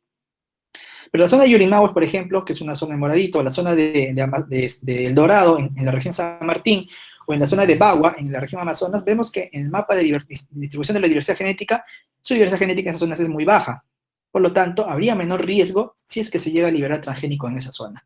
O, por ejemplo, zonas donde producen mucho maíz amarillo duro y con, digamos, con semillas híbridas, con mecanización, con fertilizantes, es en toda la costa central, en Lima, en Ancash, en Ica, en toda la zona costera de estas regiones, incluyendo La Libertad, que es en Virú, cultivan maíz amarillo duro en gran cantidad y obtienen rendimientos muy altos, sobre las 10 toneladas por hectárea. ¿Por qué? Porque tiene mecanización, riego, semillas híbridas, etc. Son zonas que de por sí no cultivan otras variedades de maíz, solamente cultivan maíz amarillo duro. Y también serían zonas, por ejemplo, donde el riesgo, si es que se lleva a utilizar transgénicos, sería mucho más bajo que, por ejemplo, en Lambayeque, o de repente también en la zona baja de Cajamarca, que es Nanchoc, San Miguel, que también está en rojito en el mapa, ¿no? En Tumbes, por ejemplo, no hay no hay presencia de razas de maíz nativas. En Piura, en la parte de Paita, de Colán, tampoco hay mucha diversidad genética, etcétera, ¿no? Estos mapas nos ayudan a ver qué zonas son de mayor riesgo y qué zonas son de menor riesgo. Obviamente se tiene un mapa que es mucho más ajustado a nivel distrital, incluso a nivel de zonas, para hacer una, digamos, estimación mucho más precisa, ¿no? Aquí pues un mapa un poco más general a nivel de provincias y distritos. Además, el agricultor de por sí hace su segregación. ¿Qué quiere decir? Aquí vemos un campo de maíz que tomé una foto en Piura donde el agricultor siembra maíz amarillo duro y maíz blanco uno al lado del otro. Pero ¿qué pueden ver en la imagen? El maíz blanco, el maíz que utilizan ellos como choclo, digamos, lo siembran antes que el maíz amarillo duro. ¿Para qué? Para que las flores no coincidan. De esta manera, cortas el flujo génico del maíz amarillo duro hacia el maíz blanco, que es para consumo humano, ¿no? Porque el agricultor no quiere que la dureza del maíz amarillo duro se transfiera a su choclo y los choclos le salgan con maíces duros, ¿no? Ellos quieren un maíz amiláceo, un maíz suave para poder consumirlo. Entonces, de por sí el agricultor ya segrega el maíz para evitar que haya contaminación, haya flujo de genes entre una variedad y otra. Si este maíz amarillo duro fuera transgénico, tampoco podría contaminar o polinizar al maíz, digamos, blanco. ¿Por qué? Porque las flores no coinciden, no están en la misma etapa fenológica. Entonces, de esa manera es una buena medida para evitar el flujo génico. Vemos también, por ejemplo, zonas donde cultivan solamente una variedad de maíz, solamente una sola variedad de maíz, como es el Valle del Urubamba. Vemos aquí una gran extensión de solamente maíz gigante blanco del Urubamba. Prácticamente es un monocultivo en la zona. Y en esa zona, por ejemplo, los agricultores no permiten que otro agricultor venga y siembre, por ejemplo, maíz amarillo o maíz, incluso maíz morado, que es una variedad nativa del Perú. No permiten, ¿por qué? Porque ellos lo que quieren es preservar la pureza de su maíz gigante del Urubamba. Son zonas donde producen exclusivamente ese tipo de maíz. Es una forma también de confinar y evitar que haya introgresión o flujo génico a las razas nativas de maíz. Y otra forma es el distanciamiento. El polen del maíz por el viento no viaja mucha distancia. Se han hecho muchos estudios, también hemos hecho estudios en el país, como parte de los estudios de línea de base del maíz que hicimos en el Ministerio del Ambiente, y vimos que el polen, digamos, a campo abierto, navega o viaja a través del viento como máximo 10 metros. A partir de 10 metros en adelante, la detección de polen, digamos, de una variedad que podría ser transgénica, en este caso hicimos una prueba con maíz amarillo duro y maíz blanco, baja muchísimo, casi niveles menores al 1%, y si la distancia, por ejemplo, es mayor a 50 metros, prácticamente ya es indetectable, a menos que lo hagas con PCR en tiempo real, y ahí puedes detectar cierto nivel de introgresión genética. Pero el maíz, de por sí, el polen del maíz no viaja mucha distancia. Lo que sí pueden llevar el maíz a mayor distancia son los insectos, las abejas, por ejemplo. Pero las abejas de sus patitas llevan tan poco polen que, digamos, si es que llega a llevar maíz de un campo transgénico a un maíz convencional, la cantidad de polen es tan baja que la detección sería también prácticamente imposible. Y además, las abejitas solamente se posan en las panojas, digamos, donde está el polen del maíz. La flor femenina del maíz está en la parte inferior, en la parte media de la planta, y las flores masculinas en la parte superior. Las abejitas no van a las flores femeninas del maíz, solamente van a las flores masculinas, al polen. Entonces, si es que llevan en sus patitas polen y por ahí dispersan lo poquito que pueden llevar sus patitas a otras plantas de maíz, no será muy significativa el flujo génico ni la introgresión.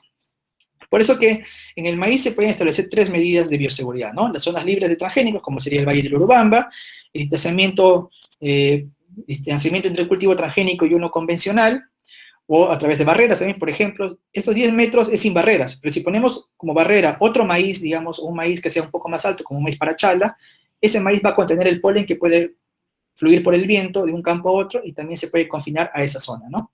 Y lo otro sería la sincronía floral, ¿no? Que se siembra en diferentes momentos para evitar que haya coincidencia en las flores. Estas son formas de evitar que haya flujo génico, que es una de las cosas que más preocupación nos causa a nosotros como centro de diversificación de este cultivo. En el caso de la papa, se hizo un análisis muy interesante. El CIP lo que hizo fue ver si es que había introgresión de genes de las papas mejoradas, en este caso la papa Yungay, a las papas nativas en diferentes lugares del país. Hicieron el estudio en Huánuco, en Junín y en Cusco. Y vieron si es que las papas mejoradas transferían sus genes a las variedades locales o a las razas, perdón, a las especies nativas o las papas nativas que se cultivan en esa zona. Hicieron estudios con marcadores microsatélite y vieron que el flujo génico, a pesar de que la papa Yungay se cultiva ya por varias décadas en el país, y se cultiva, como podemos ver en la imagen, la papa mejorada, la papa Yungay, al lado de la papa nativa. Vemos ahí las flores de diferentes colores, de las papas mejoradas en blanco y las papas nativas en morado. Vemos que se cultivan uno junto al otro. A pesar de que lo cultivan ahí, así de esa forma, el flujo génico en todas estas décadas ha sido muy bajo entre las papas mejoradas y las papas nativas. Y esto se debe a 2 razones. Primero, en que el agricultor no solamente basta de que haya flujo génico de un transgénico a un convencional. Eso es un riesgo. El daño sería de que el convencional al adquirir, o la raza nativa al adquirir el transgén, se perjudique y de repente pierda su aptitud biológica, o se vuelva maleza, digamos, se vuelva más persistente, más resistente. Ese sería el daño. Pero mientras no haya una presión selectiva que seleccione esas variedades que han sido cruzadas y con el transgén en las variedades locales, entonces no hay esa selección y por lo tanto ese gen del transgénico no se va a fijar en la población, no hay una introgresión. En la papa ocurre mucho esto, ¿por qué? Porque si ustedes se dan un poco cuenta de cómo es el cultivo de la papa en el país, casi nadie utiliza semilla. Todos utilizan otra papa para sembrar más papa. Digamos, son clones. Si la papa mejorada o la papa transgénica poliniza una papa nativa, esas semillas que se generan y que poseen el transgén introgresado, entonces esas semillas no se siembran, porque el agricultor no suele sembrar semilla de papa para producir papa. Lo que hacen es, utilizan su papa nativa, seleccionan algunos tubérculos y lo vuelven a sembrar. Son clones. Y esos clones siguen siendo libres de transgénicos. Entonces, en el tema de la papa, también se puede manejar cierto tipo de aislamiento, se puede manejar cierto tipo de prácticas para evitar, si es que hay una papa transgénica, esta pueda contaminar con una papa nativa. En el caso del algodón, también tenemos una bastante diversidad genética. Tenemos 2 especies que son nativas del Perú, el Gossypium barbadense, que es lo que vemos acá, en esta imagen en negro. El GB, Gossypium barbadense, es una especie nativa del Perú.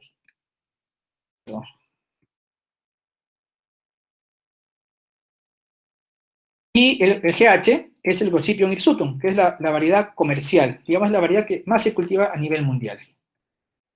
El transgénico solamente está en el Gossypium hirsutum, no está en el Gossypium barbadense. Y nosotros, Gossypium hirsutum, o algodón que le llaman algodón upland, este tipo de algodón que es más comercial, como el algodón chino, por ejemplo, o el algodón indio, o el algodón de Estados Unidos, son algodones tipo hirsutum, son algodones que no tienen la fibra tan larga como el Gossypium barbadense, que es nuestro algodón nativo. Entonces, si es que se llega a introducir algodón transgénico, sería Gossypium hirsutum, a menos que se desarrolle un Gossypium barbadense transgénico. Y el flujo génico entre Gossypium hirsutum y Gossypium barbadense es muy bajo. Ya de por sí el algodón es autógamo, que quiere decir que principalmente se autopoliniza, se autofertiliza. Hay algunos insectos que pueden transferir el polen de un lugar a otro, pero la tasa de polinización cruzada en algodón es muy baja, es menos del 10 o 15%. Casi todos son autógamos, por lo tanto, la probabilidad de flujo génico es bastante baja.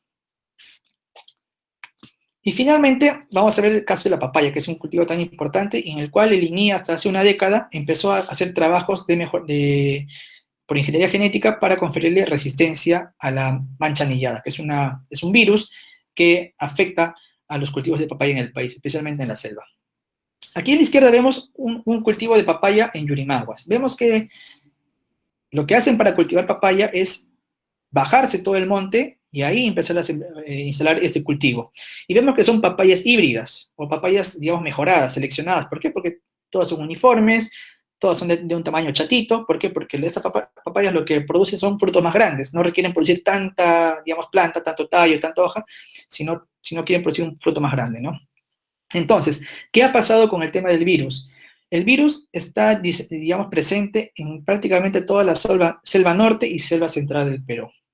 Si uno quiere sembrar papaya en un campo de cultivo donde antes, digamos, había papaya y ahora ya no, no lo hacen. ¿Por qué? Porque el virus está presente en la zona. Y el virus, lamentablemente, acaba con sus poblaciones y no deja producir como debería ser este cultivo. Entonces, ¿qué hace el agricultor? Migra hacia otras zonas, a zonas, digamos, aisladas, al monte, y como en el monte, como es una zona aislada, la presencia del virus todavía no está presente en esa zona. ¿Y qué hace? Tala, se baja el monte, lo quema y siembra el papaya en un lugar donde esté libre del virus. Pero ¿qué va a pasar? Obviamente, más papayeros van a venir, de repente alguien trae semilla de un lugar a otro y esa semilla ya tiene el virus incorporado, por lo tanto va a volver a contaminar e infestar la zona con el virus, ¿no? Entonces, una papaya transgénica o una por edición genética que sea tolerante al virus podría de alguna manera evitar que se talen más bosques para sembrar papaya. Se podría utilizar los lugares donde ya hay presencia del virus, pero la papaya ser transgénica y al ser resistente al virus puede subsistir sin ningún tipo de problema. Y eso en Hawái, por ejemplo, salvó la producción de papaya gracias a esta tecnología. ¿Por qué? Porque el virus afectó mucha parte de la isla y la papaya transgénica permitió que se siga produciendo papaya sin que ésta se vea afectada. Entonces, ese tema de las posibles implicancias o cómo se podría utilizar de manera segura esta tecnología en el país da para amplio debate. Pero quiero darles, digamos, en estos 4 cultivos, cuáles serían las estrategias si en caso se llega a utilizar transgénicos en el país, ¿no? Entonces, creo que me cedí un poquito del periodo. Tenemos una última pregunta ya en la encuesta ya para cerrar, para terminar la charla de hoy y pasar a las preguntas, ¿no? No sé si la pueden ver, vamos a ver acá. La última pregunta, ¿no? Y es simple, ¿no? ¿Crees que el Perú debería utilizar transgénicos?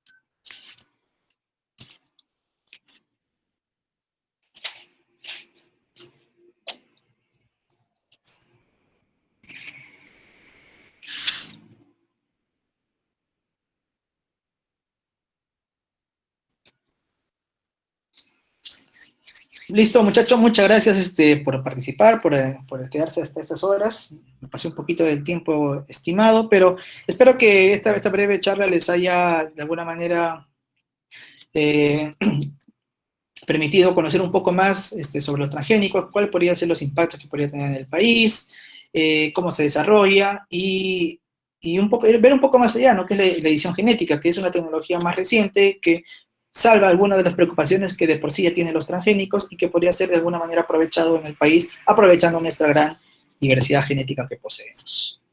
Muchas gracias y creo que doy paso a Sergio para que haga las preguntas, ¿no?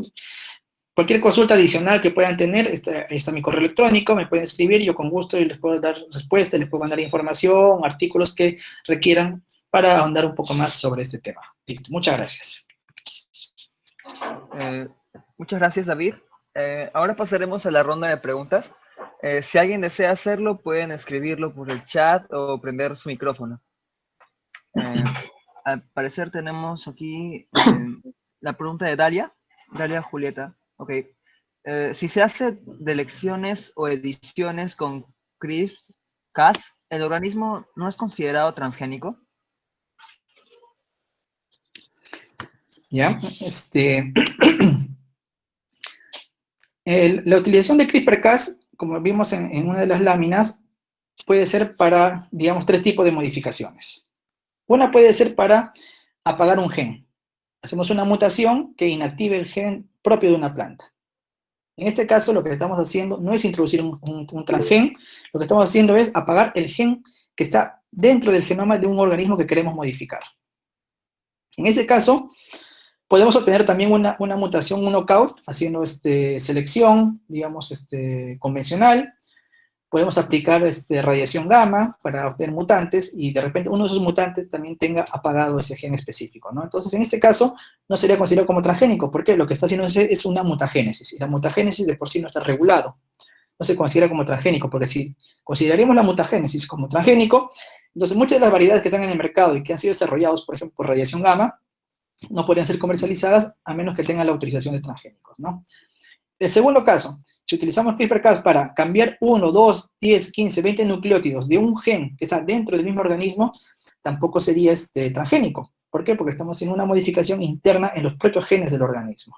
En este caso, se puede obtener también una mutación similar haciendo igualito, haciendo cruces, buscando dentro de la diversidad genética algún individuo, alguna población que tenga esa característica y introducirlo en la variedad comercial haciendo cruces, o podría hacerse a través también de radiación gamma o utilizando agentes químicos mutagénicos. La edición genética tampoco sería considerado como transgénico porque no hay introducción de genes de otras especies o incluso genes de los parientes silvestres al individuo que estamos modificando. El tercer caso, donde utilizamos CRISPR-Cas, podría ser para incorporar un gen, incorporamos un gen en un lugar específico del genoma de la planta. En este caso sí, al introducir un gen que no es propio del organismo, incluso si ese gen proviene de un pariente silvestre, sí sería considerado como un OVM o un transgénico, dentro de nuestras regulaciones. Entonces, de los tres tipos, dos de ellos no serían considerados como transgénicos, cuando hay deleciones o cuando hay ediciones, y cuando hay inserciones, sí podría ser considerado como transgénicos. Ok, muchas gracias por esa respuesta. Hay otra pregunta más, es de Maggi. Dice, si la variedad de algodón del Perú es una de las mejores, ¿cómo es que países que cuentan con la tecnología no han copiado la calidad de la fibra? El algodón peruano tiene una historia bastante interesante. El Gossypium barbadense, que es nuestro algodón nativo, se originó, si bien es cierto, en el Perú. Sin embargo, la variedad que es, digamos, la que tiene la fibra más fina del mundo, que es el Pima, tiene un recorrido bastante interesante. ¿Qué pasó? Primero, durante la colonia, muchas semillas de algodón se llevaron a Europa. Y algunas de estas semillas terminaron en Egipto. Egipto, como tiene una condición climática similar al Perú, las semillas de algodón peruano se adaptaron muy bien en esa zona. Y trabajos de mejoramiento genético del siglo XVIII, del siglo XIX que se hicieron ahí, lograron desarrollar una variedad que se llama el guisa. Esta variedad guisa, cuyo origen es un algodón peruano, pero no fue desarrollado en el Perú, fue llevado a Estados Unidos a inicios del siglo XX, 1910, 1915. Se llevó al Valle de Pima. En el Valle de Pima, en Estados Unidos, fue donde siguió mejorándose el algodón peruano, que fue originado en el Perú, ¿no? Pero que ya venía de Egipto, obteniendo la variedad Pima, que es la que conocemos. En la década del 40, en el 50, ese algodón Pima de Estados Unidos se trajo al Perú y se sembró en el norte del país. Y como ese algodón Pima como que regresó al lugar donde era originario, que es la costa norte del Perú, encontró las condiciones climáticas adecuadas ¿para qué? Para expresar genes que ya de por sí contenía y mejorarlos. Y fue así que nació el Pima piurano. El Pima piurano es el algodón, por así decirlo, con mejor calidad de fibra que hay en el mundo. Pero como pueden ver, es un algodón que deriva del mejoramiento que se dio en Egipto, que después se realizó en Estados Unidos, y que finalmente al llegar al Perú potenció las características que había adquirido en los otros lugares. Y en la década del 50, del 60, se sembraba 200.000, 250.000 hectáreas de algodón, y el algodón Pima piurano. Tenía un mercado muy amplio, muy grande, pero ¿qué pasó a partir de ahí? Empezaron a aparecer las fibras sintéticas. Luego, con la revolución industrial en la década del 70, la revolución verde, ¿no? Países como India, como China, como Estados Unidos mismo, como Australia, empezaron a producir algodón de una forma mucho más extensiva, ¿no? Pero no la especie de algodón peruano, no el Gossypium barbadense. ¿Por qué? Porque nuestra especie tiene un periodo de vida muy largo. ¿Qué quiere decir? Que para producir algodón con Gossypium barbadense nos demoramos 9 meses. En cambio, con el Gossypium hirsutum, que es el algodón más comercial, producimos algodón en tan solo 6 meses. O sea, es un ahorro sustancial de tiempo, ¿no? Casi el 30% más rápido sale el algodón comercial, que es Gossypium hirsutum. Y por eso fue que muchos países empezaron a adoptar ese algodón y empezaron a producirlo. Las máquinas para hilar tejidos en base a algodón se enfocaron a ese algodón con la fibra un poco más corta que el algodón peruano. Entonces el algodón peruano, el algodón egipcio, solamente se quedaron con un mercado muy restringido, que eran aquellos que deseaban fibras de mayor calidad. Pero, como ustedes bien conocen, uno cuando va a Gamarra, va a Ripley o a cualquier tienda por departamento, lo que busca es una ropa barata o una ropa no tanto por la calidad de la tela, sino por el diseño que tiene el modelo, ¿no? Es lo que uno más aprecia en la ropa. En cambio, hace unos 10, 15, 20, 30 años, te compraban un polo para que te dure 5 años, ¿no? Pero ahora, qué vergüenza, ¿no? Que un polo me dure 5 años. Ahora los polos me duran para una estación, para una campaña, y de ahí lo cambio, lo boto, lo regalo, ¿no? Entonces, fue por eso que las fibras sintéticas y el algodón, que es de menor calidad, es que ha ganado preponderancia en el mercado. Sin embargo, en Israel están haciendo híbridos entre Gossypium hirsutum y Gossypium barbadense. ¿Para qué? Para que el Gossypium barbadense mantenga la calidad de fibra, pero pueda producir en menor tiempo. Y así se obtuvo la variedad Jacera. Jacera es una variedad híbrida entre barbadense y hirsutum, que incluso lo sembramos aquí en el país, en Lambayeque, ¿no? Hay unas aproximadamente 5.000 hectáreas de algodón Jacera, que es este híbrido entre ambos. No tiene la calidad de fibra como el algodón de Pima piurano, pero sí se produce mucho más rápido que el algodón Pima piurano, ¿no? Y te permite hacer 2 campañas en un año, ya no una. Interesante respuesta. Ahora voy a leer la siguiente pregunta. Brian dice, ¿hay evidencia que sugiera una posible transferencia de genes de las plantas transgénicas que tienen el gen de resistencia a antibióticos hacia bacterias no resistentes? ¿Y si esto podría generar algún problema?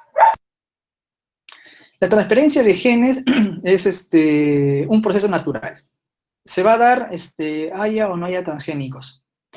Y en este caso, los genes de resistencia a antibióticos, lo que podemos decir es que existen más genes de resistencia a antibióticos en la naturaleza, incluso dentro de nuestra flora microbiana, que lo que contienen los transgénicos. Los transgénicos tienen contados genes de resistencia, específicamente para kanamicina, neomicina y otros antibióticos adicionales. Estos antibióticos no son empleados, por ejemplo, por el ser humano para tratar sus enfermedades. ¿Por qué? Porque uno de los requisitos que se puso para el desarrollo de transgénicos era precisamente utilizar genes selectores o genes de resistencia a antibióticos que sean antibióticos que no se utilicen de manera rutinaria por el ser humano. Sean antibióticos muy particulares o sean antibióticos específicos, por ejemplo, herbicidas, es un tipo de antibiótico para plantas. Entonces, así haya transferencia, digamos, del gen de resistencia, cosa que todavía no se ha demostrado, no hay evidencia de ello, de una planta transgénica a una bacteria que puede vivir en nuestro intestino, en nuestro estómago, o puede ser de vida libre. Esto no va a generar que esta, de alguna manera, se vuelva resistente a nuestros medicamentos, porque nosotros no solemos consumir kanamicina o neomicina. Si lo consumimos es de manera muy particular, ¿no? Pero normalmente los antibióticos que empleamos para nuestros males, como el ciprofloxacin o la penicilina, no están presentes en las plantas transgénicas, ¿no? Y por otro lado, es importante también mencionar de que la transferencia de genes, digamos, si consumimos un maíz transgénico que tiene un gen de resistencia a un antibiótico, pasa a nuestro tracto digestivo, es muy poco probable que, digamos, este gen específicamente se integre en una bacteria. ¿Por qué? Porque nosotros consumimos diariamente cientos y cientos y millones de moléculas de ADN. En el arroz hay cientos de moléculas de ADN. En la papa hay cientos de moléculas de ADN. En la carne, en el pollo, todos tienen ADN. Y ninguna bacteria ha empezado a captar cualquier gen al azar que pueda estar incorporándose, ¿no? Entonces, el gen de resistencia es un gen más de todos los genes que estamos consumiendo a diario. Entonces, las probabilidades de que haya introgresión de un gen de resistencia a antibiótico es la misma de que un gen del pollo, un gen de la lechuga, también se integre dentro del genoma de la bacteria, ¿no? Entonces, las probabilidades son muy bajas. ¿Por qué? Porque las bacterias normalmente la transferencia de genes lo hacen de manera más eficiente a través de la conjugación o la transducción, ¿no? Que son las formas más eficientes de hacer transferencia de genes. Pero no es por transformación directa, es menos probable que así ocurra. Muy bien, entonces seguiremos con la pregunta de Natalie, en la que dice, en la situación actual, ¿sería rentable el cultivo de transgénicos en el Perú? ¿De cuáles sí o de cuáles no? Nosotros eso le preguntamos a los agricultores, una vez que hicimos una salida de campo, específicamente en el Valle de Barranca. En el Valle de Barranca, los agricultores, como les comentaba, producen maíz amarillo duro con por así decirlo, una cierta tecnología agraria, ¿no? Tienen tractores, tienen sembradoras, tienen cosechadoras, utilizan semillas híbridas, y aparte aplican los agroquímicos, ¿no? Fertilizantes, insecticidas y herbicidas. Herbicidas en poca cantidad porque, por suerte, en la costa no hay mucho problema de maleza, como si en la selva. Y cuando les preguntamos si es que, primero, si conocían qué son los transgénicos, al menos en los valles donde producen, digamos, de manera bastante extensiva el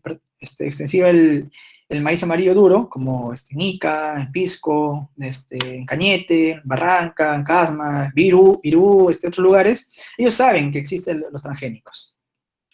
Y, por ejemplo, para ellos sí sería un ahorro. ¿Por qué? Porque ellos aplican insecticidas, y insecticidas muy fuertes, por ejemplo, como el metomil, que es uno de los más tóxicos incluso que hay, aplican cada 4 días en verano, y en invierno cada 7, cada 8 días. ¿Por qué? Porque la presencia de las plagas del gusano cogollero específicamente es muy alta. Si utilizarían un transgénico resistente al gusano cogollero, que sí hay, reducirían la aplicación de insecticida ya prácticamente en un 70 o 80%, porque solamente aplicarían insecticidas para plagas a las cuales el transgénico no le hace daño, que son menos frecuentes o hacen menos daño. Entonces, el ahorro para ellos representa de 3 tipos. Primero, menos uso de insecticidas, ya que es un ahorro, que no es muy grande, pero sí es un ahorro, porque el insecticida no es muy caro. Segundo, el ahorro es en los jornaleros, porque quien aplica el insecticida no es el agricultor contrata a operarios, a jornaleros, para que se pongan una mochila y empiecen a fumigar. Cada jornalero te cobra, por faena, unos entre 40 a 60 soles. Y multiplica 40 a 60 soles por hectárea, por unas 6, 7, 8 veces al mes, entonces ya es un costo bastante, un poco más alto, ¿no? Si reduces en 80%, ya no aplicarías, digamos, tanto insecticida, ya no contratarías a tantos jornaleros, y eso también representaría un ahorro. Y tercero, es un ahorro para el ambiente. ¿Por qué? Porque estás, digamos, aplicando menos insecticidas, liberando menos insecticidas que son muy nocivos, incluso de ellos son de amplio espectro, que quiere decir que insecticidas que no solamente te matan a la plaga, te matan al controlador biológico, te matan al depredador, te matan al que consume, al descomponedor, te afecta todo el agroecosistema. En cambio, el transgénico es de alguna manera específico para cierto tipo de plagas, para lepidópteros, para los coleópteros, pero no te afecta a otros organismos que hay en la zona. Entonces, de esta manera, hay menos exposición del ambiente y de las mismas personas a los insecticidas nocivos, y por otro lado, estás protegiendo a la fauna benéfica del uso de insecticidas sintéticos, ¿no? Entonces, por ese lado, haciendo un balance costo-beneficio, en este tipo de agricultores que ya de por sí utilizan tecnología agraria y utilizan semillas híbridas, sí representaría un ahorro. Pero este es un porcentaje, digamos, no tan alto de los agricultores. Al menos en el caso del maíz amarillo duro, representa el 30% de agricultores. El 65-70% de agricultores son agricultores de subsistencia, guardan sus semillas y las vuelven a sembrar, no se preocupan mucho por los rendimientos, sino al menos que les produzca algo para poder subsistir, ¿no? No son agricultores que inviertan en tecnología agraria, porque incluso no podrían. Por ejemplo, en la selva es muy difícil, ¿por qué? Meter un tractor, porque como ellos siembran en el monte a veces no hay ni carretera para que llegue el tractor, ¿no? Entonces ellos todo lo hacen a mano, si no lo dejan a su suerte, y ya si produce algo, bueno, para ellos están felices, ¿no? Entonces hay que ver a qué tipo de agricultura está enfocándose y quiénes serían realmente los beneficiarios, ¿no? No es que represente, digamos, beneficio para todos los agricultores, ¿no? Sino es una pequeña población, una porción que sí vería un beneficio. Muchas gracias por esa respuesta. Ahora procederé a mencionar la pregunta de Cintia. Ella dice, usted mencionó que la última regulación para el cultivo de transgénicos fue hace 10 años. ¿Ya no se ha vuelto a poner ese tema en la agenda política? Tenemos la moratoria, si bien es cierto, acá el próximo año, hay una ley que es más antigua, que es la ley 27104 del año 1999. Esa ley es la que regula todos los transgénicos, para alimentación humana, para investigación, también para cultivo y siembra, etc. Pero esa ley no llegó a ser implementada. Fue por eso que en el año 2011 se dio una moratoria, porque se corría el riesgo de que se introduzcan OVMs sin hacer las evaluaciones previas correspondientes. Entonces, ahora el INIA, digamos que es uno de los sectores competentes, ha sacado ya a consulta pública su reglamento sectorial para ver la regulación de los transgénicos del sector agrario. Ahorita está en consulta pública en su página web, hasta el 26 de junio, por si quieren leerlo, quieren emitir aportes. En teoría, si la ley de moratoria, bueno, la ley de moratoria no es en teoría, sino que su plazo de vigencia concluye el 9 de diciembre del año 2021. Una vez que concluya, no significa que el día 10 de diciembre van a entrar los transgénicos al país. No significa eso. ¿Por qué? Porque, como les digo, hay una regulación que es del año 99 y que actualmente se está reglamentando, precisamente para que cuando concluya la moratoria se tenga la otra regulación ya para hacer las evaluaciones correspondientes y ver si es que se puede o no utilizar transgénicos, haciendo la evaluación caso por caso. Muy bien. Una pregunta más es la de Maggie. Ya que se va a cumplir la moratoria de los transgénicos, habrá en los próximos años seguramente introducción de transgénicos en suelos. Esto tendría una desventaja para la diversidad genética de la papa, por ejemplo, sea porque se deje de sembrar las variedades locales y solo se les conserve como germoplasma. Es la misma preocupación que yo también tenía. Cuando entré al Ministerio del Ambiente, yo era un antitransgénico así, aférrimo, ¿no? Pero uno va aprendiendo precisamente cuando va a campo. Y cuando va a campo, específicamente para ver los cultivos a los cuales tú vas a regular, te das cuenta que muchas de las ideas que tenías sobre los riesgos asociados a los transgénicos en la práctica no se llegan a dar. Uno de ellos, el tema también me preocupaba a mí, ya bueno, tienes una papa transgénica que te produce mucha cantidad, digamos, unas 20 toneladas por hectárea, comparado con la papa nativa que te produce 2, 3 toneladas por hectárea, ¿no? Entonces, ¿qué va a hacer el agricultor? Obviamente va a cambiar sus papitas nativas y va a sembrar la papa transgénica, ¿no? Porque le va a producir mayor rentabilidad. ¿Y qué estamos haciendo? Perdiendo la diversidad genética y, por lo tanto, los genes de resistencia para mejorar otras variedades de papa, ¿no? Es un riesgo, sí, pero se dan cuenta, no es exclusivamente por causa de los transgénicos. Yo les cuento un caso bastante interesante. Una vez fuimos a Cobamba, en Huancavelica, ahí está la Facultad de Agronomía de la Universidad de Huancavelica. Y ahí había un docente, un ingeniero agrónomo que trabajaba con una comunidad, en Acobamba, con 50 agricultoras. 50 agricultoras, mujeres, todas ellas, que conservaban aproximadamente 125 variedades de papa diferentes, en sus parcelitas cada una, ¿no? Llegó una agricultora vecina y empezó a sembrar maca. Eso fue como hace unos 6 años, 7 años. Empezó a sembrar maca y, obviamente, en ese entonces el precio de la maca estaba relativamente alto y empezó a ganar bastante dinero la agricultora, ¿no? Entonces, las otras 50 agricultoras que vieron eso, la mitad de ellas, al siguiente año, empezaron a sembrar maca y dejaron de sembrar papas, sus papas nativas. Y al año siguiente, el otro 50% también se puso a sembrar maca. Y otros empezaron a sembrar quinoa también. Y se perdió en total las 125 variedades de papa de esa zona de Acobamba. Entonces, como pueden ver, ese problema no es exclusivamente los transgénicos. El problema es porque el agricultor requiere medios para vivir. Requiere no cultiva por amor a la tierra o cultiva porque le gusta cultivar sus papitas nativas, no, cultiva porque para ellos es un modo de vida, una forma de obtener ingresos para mandar a los hijos a la escuela, para poder alimentarse, ¿no? Y si ven que algún cultivo es más rentable que otro, obviamente van a optar por el que es más rentable, el agricultor no es tonto. Entonces, si queremos nosotros preservar la biodiversidad del germoplasma, que es nuestra preocupación, la mía también, es buscar ver que la conservación de la agrobiodiversidad representa una inversión. O sea, el Estado debe invertir, debe dar incentivos a los agricultores para que mantengan esas variedades y no las pierdan y no las reemplacen por otro cultivo que sea más rentable, sea o no sea transgénico. Como vimos en este caso, fue por maca y por quinoa, que son dos cultivos incluso que son nativos del Perú y que también se promueven. Entonces, para proteger la biodiversidad y la agrobiodiversidad debemos compensar a los agricultores, debemos pagarles porque es un servicio que están realizando para nosotros, es un servicio ecosistémico, conservar la biodiversidad, la agrobiodiversidad, ¿para qué? Para tener, digamos, respuestas a todos los embates del cambio climático, de los efectos antropogénicos que podemos causar sobre el ambiente, ¿no? Y otro tema más, muchas veces también romantizamos un poco la agricultura tradicional, ¿no? Qué bonito decimos a la agricultora ahí con su chaquitalla, con sus animales, pero en realidad uno es agricultor familiar porque no le queda de otra, ¿no? Porque si le preguntas al agricultor si quisiera un tractor, te va a decir, sí, quiero un tractor, pero obviamente no puedo pagarlo y por eso tengo que utilizar mis animales y mi chaquitalla para arar la tierra, ¿no? Entonces, el agricultor no hace agricultura tradicional conservacionista porque le gusta, sino porque a veces no le queda de otra. Entonces, lo que estamos trabajando en el Ministerio del Ambiente es un programa que se llama RESCA, que es recompensa por servicios de conservación a la agrobiodiversidad. Estamos dando incentivos a aquellos agricultores que conserven la agrobiodiversidad. Así, digamos, les rinda poco, produzcan poco, pero estos incentivos, que puede ser a través de, por ejemplo, sistemas de riego, porque plata directamente no lo podemos dar. Es muy difícil que el Estado dé plata. Si toma tus 300 soles por cuidar la agrobiodiversidad, no. Les damos sistemas de riego, les damos asistencias técnicas, les podemos dar, por ejemplo, asegurar mercados para que puedan vender sus productos a un precio diferenciado, etcétera, ¿no? Esos incentivos que el agricultor vea que de alguna manera conservando la agrobiodiversidad puede obtener tantos beneficios como si cultivara una variedad comercial de mayor rendimiento. Muy bien, voy a leer la última pregunta, es de Brian. ¿Existiría alguna herramienta para asegurarme con mayor certeza que el callo transformado me arrojará la planta con los alelos que quise transformar? Esto desde un inicio y no esperar hasta que la planta crezca y muestre el fenotipo esperado.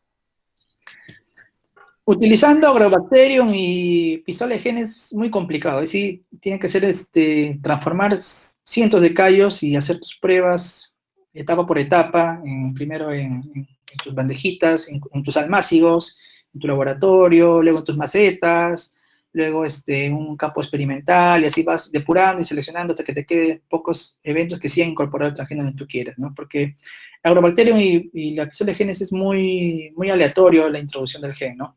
En cambio, si haces con CRISPR-Cas es mucho más fácil. ¿Por qué? Porque de alguna manera predices dónde va a estar introducido el gen, dónde vas a incorporar el gen o hacer la modificación genética. Y con una simple PCR puedes confirmar si es que el callo ha sido transformado o no ha sido transformado, ¿no? Creo que hay una pregunta más, es la pregunta de Michelle. Mencionaste que cuando usamos el CRISPR-Cas para hacer knowing, era un transgénico, pero hubo una noticia de un camote que adquirió secuencias virales. La metodología de CRISPR creo que aún está en debate de acuerdo a donde de acuerdo a donde nos encontremos, porque en Europa toda planta modificada con CRISPR no es transgénico. ¿Sabes si en América es lo mismo? Los europeos siempre, el tema regulatorio, con cualquier tipo de herramienta biotecnológica, tiene ciertos reparos. Y eso se basa un poco en cómo es su reglamentación. Ellos basan su regulación en el proceso y no en el producto. El resto de los países del mundo basan su regulación en los productos. ¿Qué quiere decir? Si el producto A, transgénico, digamos, la regulación se basa en el producto. Quiere decir, si el producto A es transgénico y el B es convencional, lo que hacen ellos es comparar el A y el B, el transgénico y el convencional, y ver qué diferencias hay entre uno y otro. Y si estas diferencias representan o no un riesgo para la salud, para el ambiente o la diversidad biológica. Si ven que son equivalentemente sustanciales entre uno y otro, simplemente le dan la autorización. Así funciona en Estados Unidos, en Brasil, en Argentina, en Colombia, en Australia, etc. Los europeos, ¿qué ven? Ellos no ven si los productos A y B son iguales o diferentes. Ellos ven cómo se produjo el producto A, el producto transgénico, o el producto que va a ser regulado. Si se utilizó una herramienta que por medios naturales no se puede obtener, en este caso la ingeniería genética, que puede ser CRISPR-Cas, que puede ser o la transformación genética por agrobacterios, como los transgénicos, etcétera, lo regulan como transgénico, porque ellos regulan el proceso por el cual se obtuvo un producto, y no el producto en sí. Y es por eso que los europeos tienen ahorita según su regulación, cualquier producto desarrollado por CRISPR-Cas, así sea por edición genética o por silenciamiento de genes sin introducir ningún gen foráneo, lo van a regular como OGM porque su regulación dice que si se obtiene una característica por medios que no son naturales, en este caso obviamente CRISPR-Cas en el laboratorio no es un medio natural, se regula como transgénico. Ese es el problema que tienen ahí Europa por el tema de la definición de OGM de su regulación. Los países de América Latina, Asia, Australia, Estados Unidos no tienen ese problema porque regulan por producto. Y eso, por ejemplo, en la actualidad, si vemos solamente en la región, Argentina, Brasil, Colombia y Estados Unidos actualmente ya no regulan esta edición genética. Solamente regulan si es que se utiliza CRISPR-Cas para introducir genes externos a la planta. Los demás aplicaciones de CRISPR-Cas ya no lo regulan. Y esa es la tendencia en realidad a nivel mundial. Y lamentablemente los europeos van a tener que también adecuarse a esta normativa para poder armonizar sus protocolos. Si no, van a llegar a un punto en los cuales van a tener que aceptarlos porque si no se quedan, digamos, sin insumos o materias primas para su producción. Y sobre la primera parte de tu pregunta sobre el camote. Sí, el camote es un caso interesante. Incluso yo hice una charla hace un tiempo que se llamaba si los incas sembraban transgénicos, ¿no? ¿Por qué? Porque dentro de la historia evolutiva del camote, un estudio que fue publicado hace unos 3 años, si no me equivoco, encontraron genes de Agrobacterium tumefaciens en el genoma del camote, digamos, domesticado, cultivado. Y cuando hicieron el análisis filogenético, vieron que la introducción de estos genes de Agrobacterium en el camote se dio justo cuando inició su domesticación. ¿Qué quiere decir? Que todos los camotes que hoy en día se consumen, todas las variedades de camote que hoy en día se cultivan, todos tienen incorporados este gen de Agrobacterium. Entonces, Agrobacterium hizo digamos, lo que hace normalmente el Agrobacterium, ¿no? Introducir sus genes en el genoma de la planta. Y en este caso, algo tuvo esa planta en un inicio que de repente le dio digamos, algún tipo de beneficio selectivo para el agricultor, que fue que el agricultor lo seleccionó precisamente porque tenían esa característica incorporada en el genoma, ¿no? Si bien hoy en día los genes de agrobacterium en el camote no tienen algún tipo de utilidad, son parte de los pseudogenes que tiene normalmente una planta, sí posee genes de otra especie, no es un transgénico, por así decirlo, natural, ¿no? Y por eso yo decía, si los incas cultivaban camote hace 500 años, obviamente estaban cultivando también camote transgénico, porque era un camote, desde el punto de vista técnico, era un camote que tenía incorporado genes de otra especie, ¿no? En este caso de agrobacterium. Obviamente, desde el punto de vista regulatorio, pues es un transgénico natural, es un flujo génico que se da de manera natural, por lo tanto no es considerado como transgénico, ¿no? Y esa es un poco la disyuntiva en las regulaciones, ¿no? Porque hay casos en los cuales solamente el hecho de que el ser humano intervenga en el flujo génico, en la transferencia de genes, ya convierte un organismo, digamos, digno de ser regulado, ¿no? Si este proceso se da de manera natural, no se regula, porque a la naturaleza no se le regula nada, ¿no?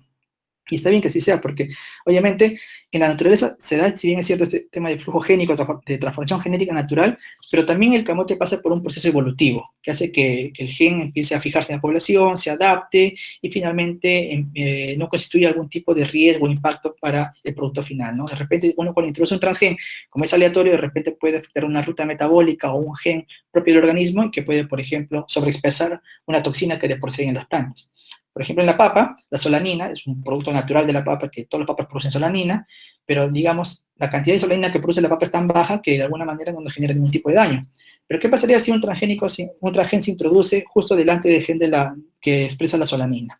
De repente la solanina se sobreexpresa y ahí sí puede alcanzar niveles que son un poco más nocivos para el consumo humano, ¿no? Entonces, por eso es que se regulan los transgénicos, ¿no? Y el camote, en realidad hay una investigación que no tengo por acá, pero aproximadamente el 25% de las plantas cultivadas tienen genes o genes de algún tipo de agrobacterium o algún tipo de pariente de agrobacterium, ¿no? Entonces, es una gran cantidad de plantas que tienen, por así decirlo, transgenes de forma natural, ¿no? Y sin contar que casi todas las plantas del mundo, incluso nosotros mismos, tenemos genes de virus dentro de nuestro genoma, ¿no?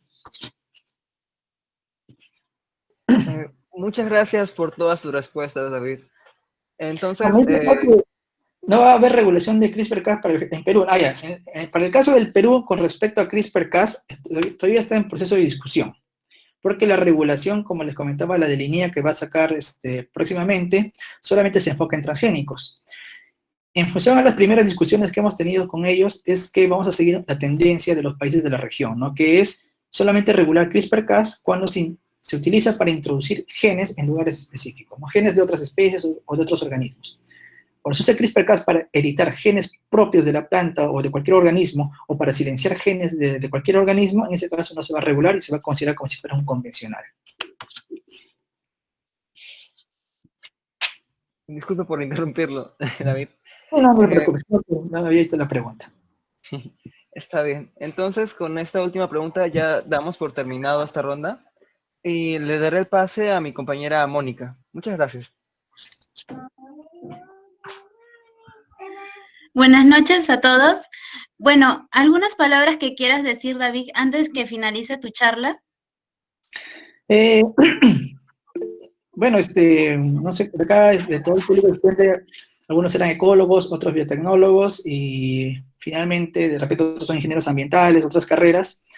Y bueno, uno puede escoger, digamos, yo cogí ser biotecnólogo y bueno, asumía que iba a estar en el laboratorio metido todo el tiempo, pero finalmente me volví más ecólogo porque paro en campo la mayor parte del tiempo. Pero nunca se cierran un poco las posibilidades de mirar nuevos rumbos, ¿no? Por ejemplo, yo cuando estuve en la universidad, yo trabajé en el laboratorio de Antonieta Gutiérrez y precisamente veíamos el tema de transgénicos ahí en el laboratorio, en el CIRGEP.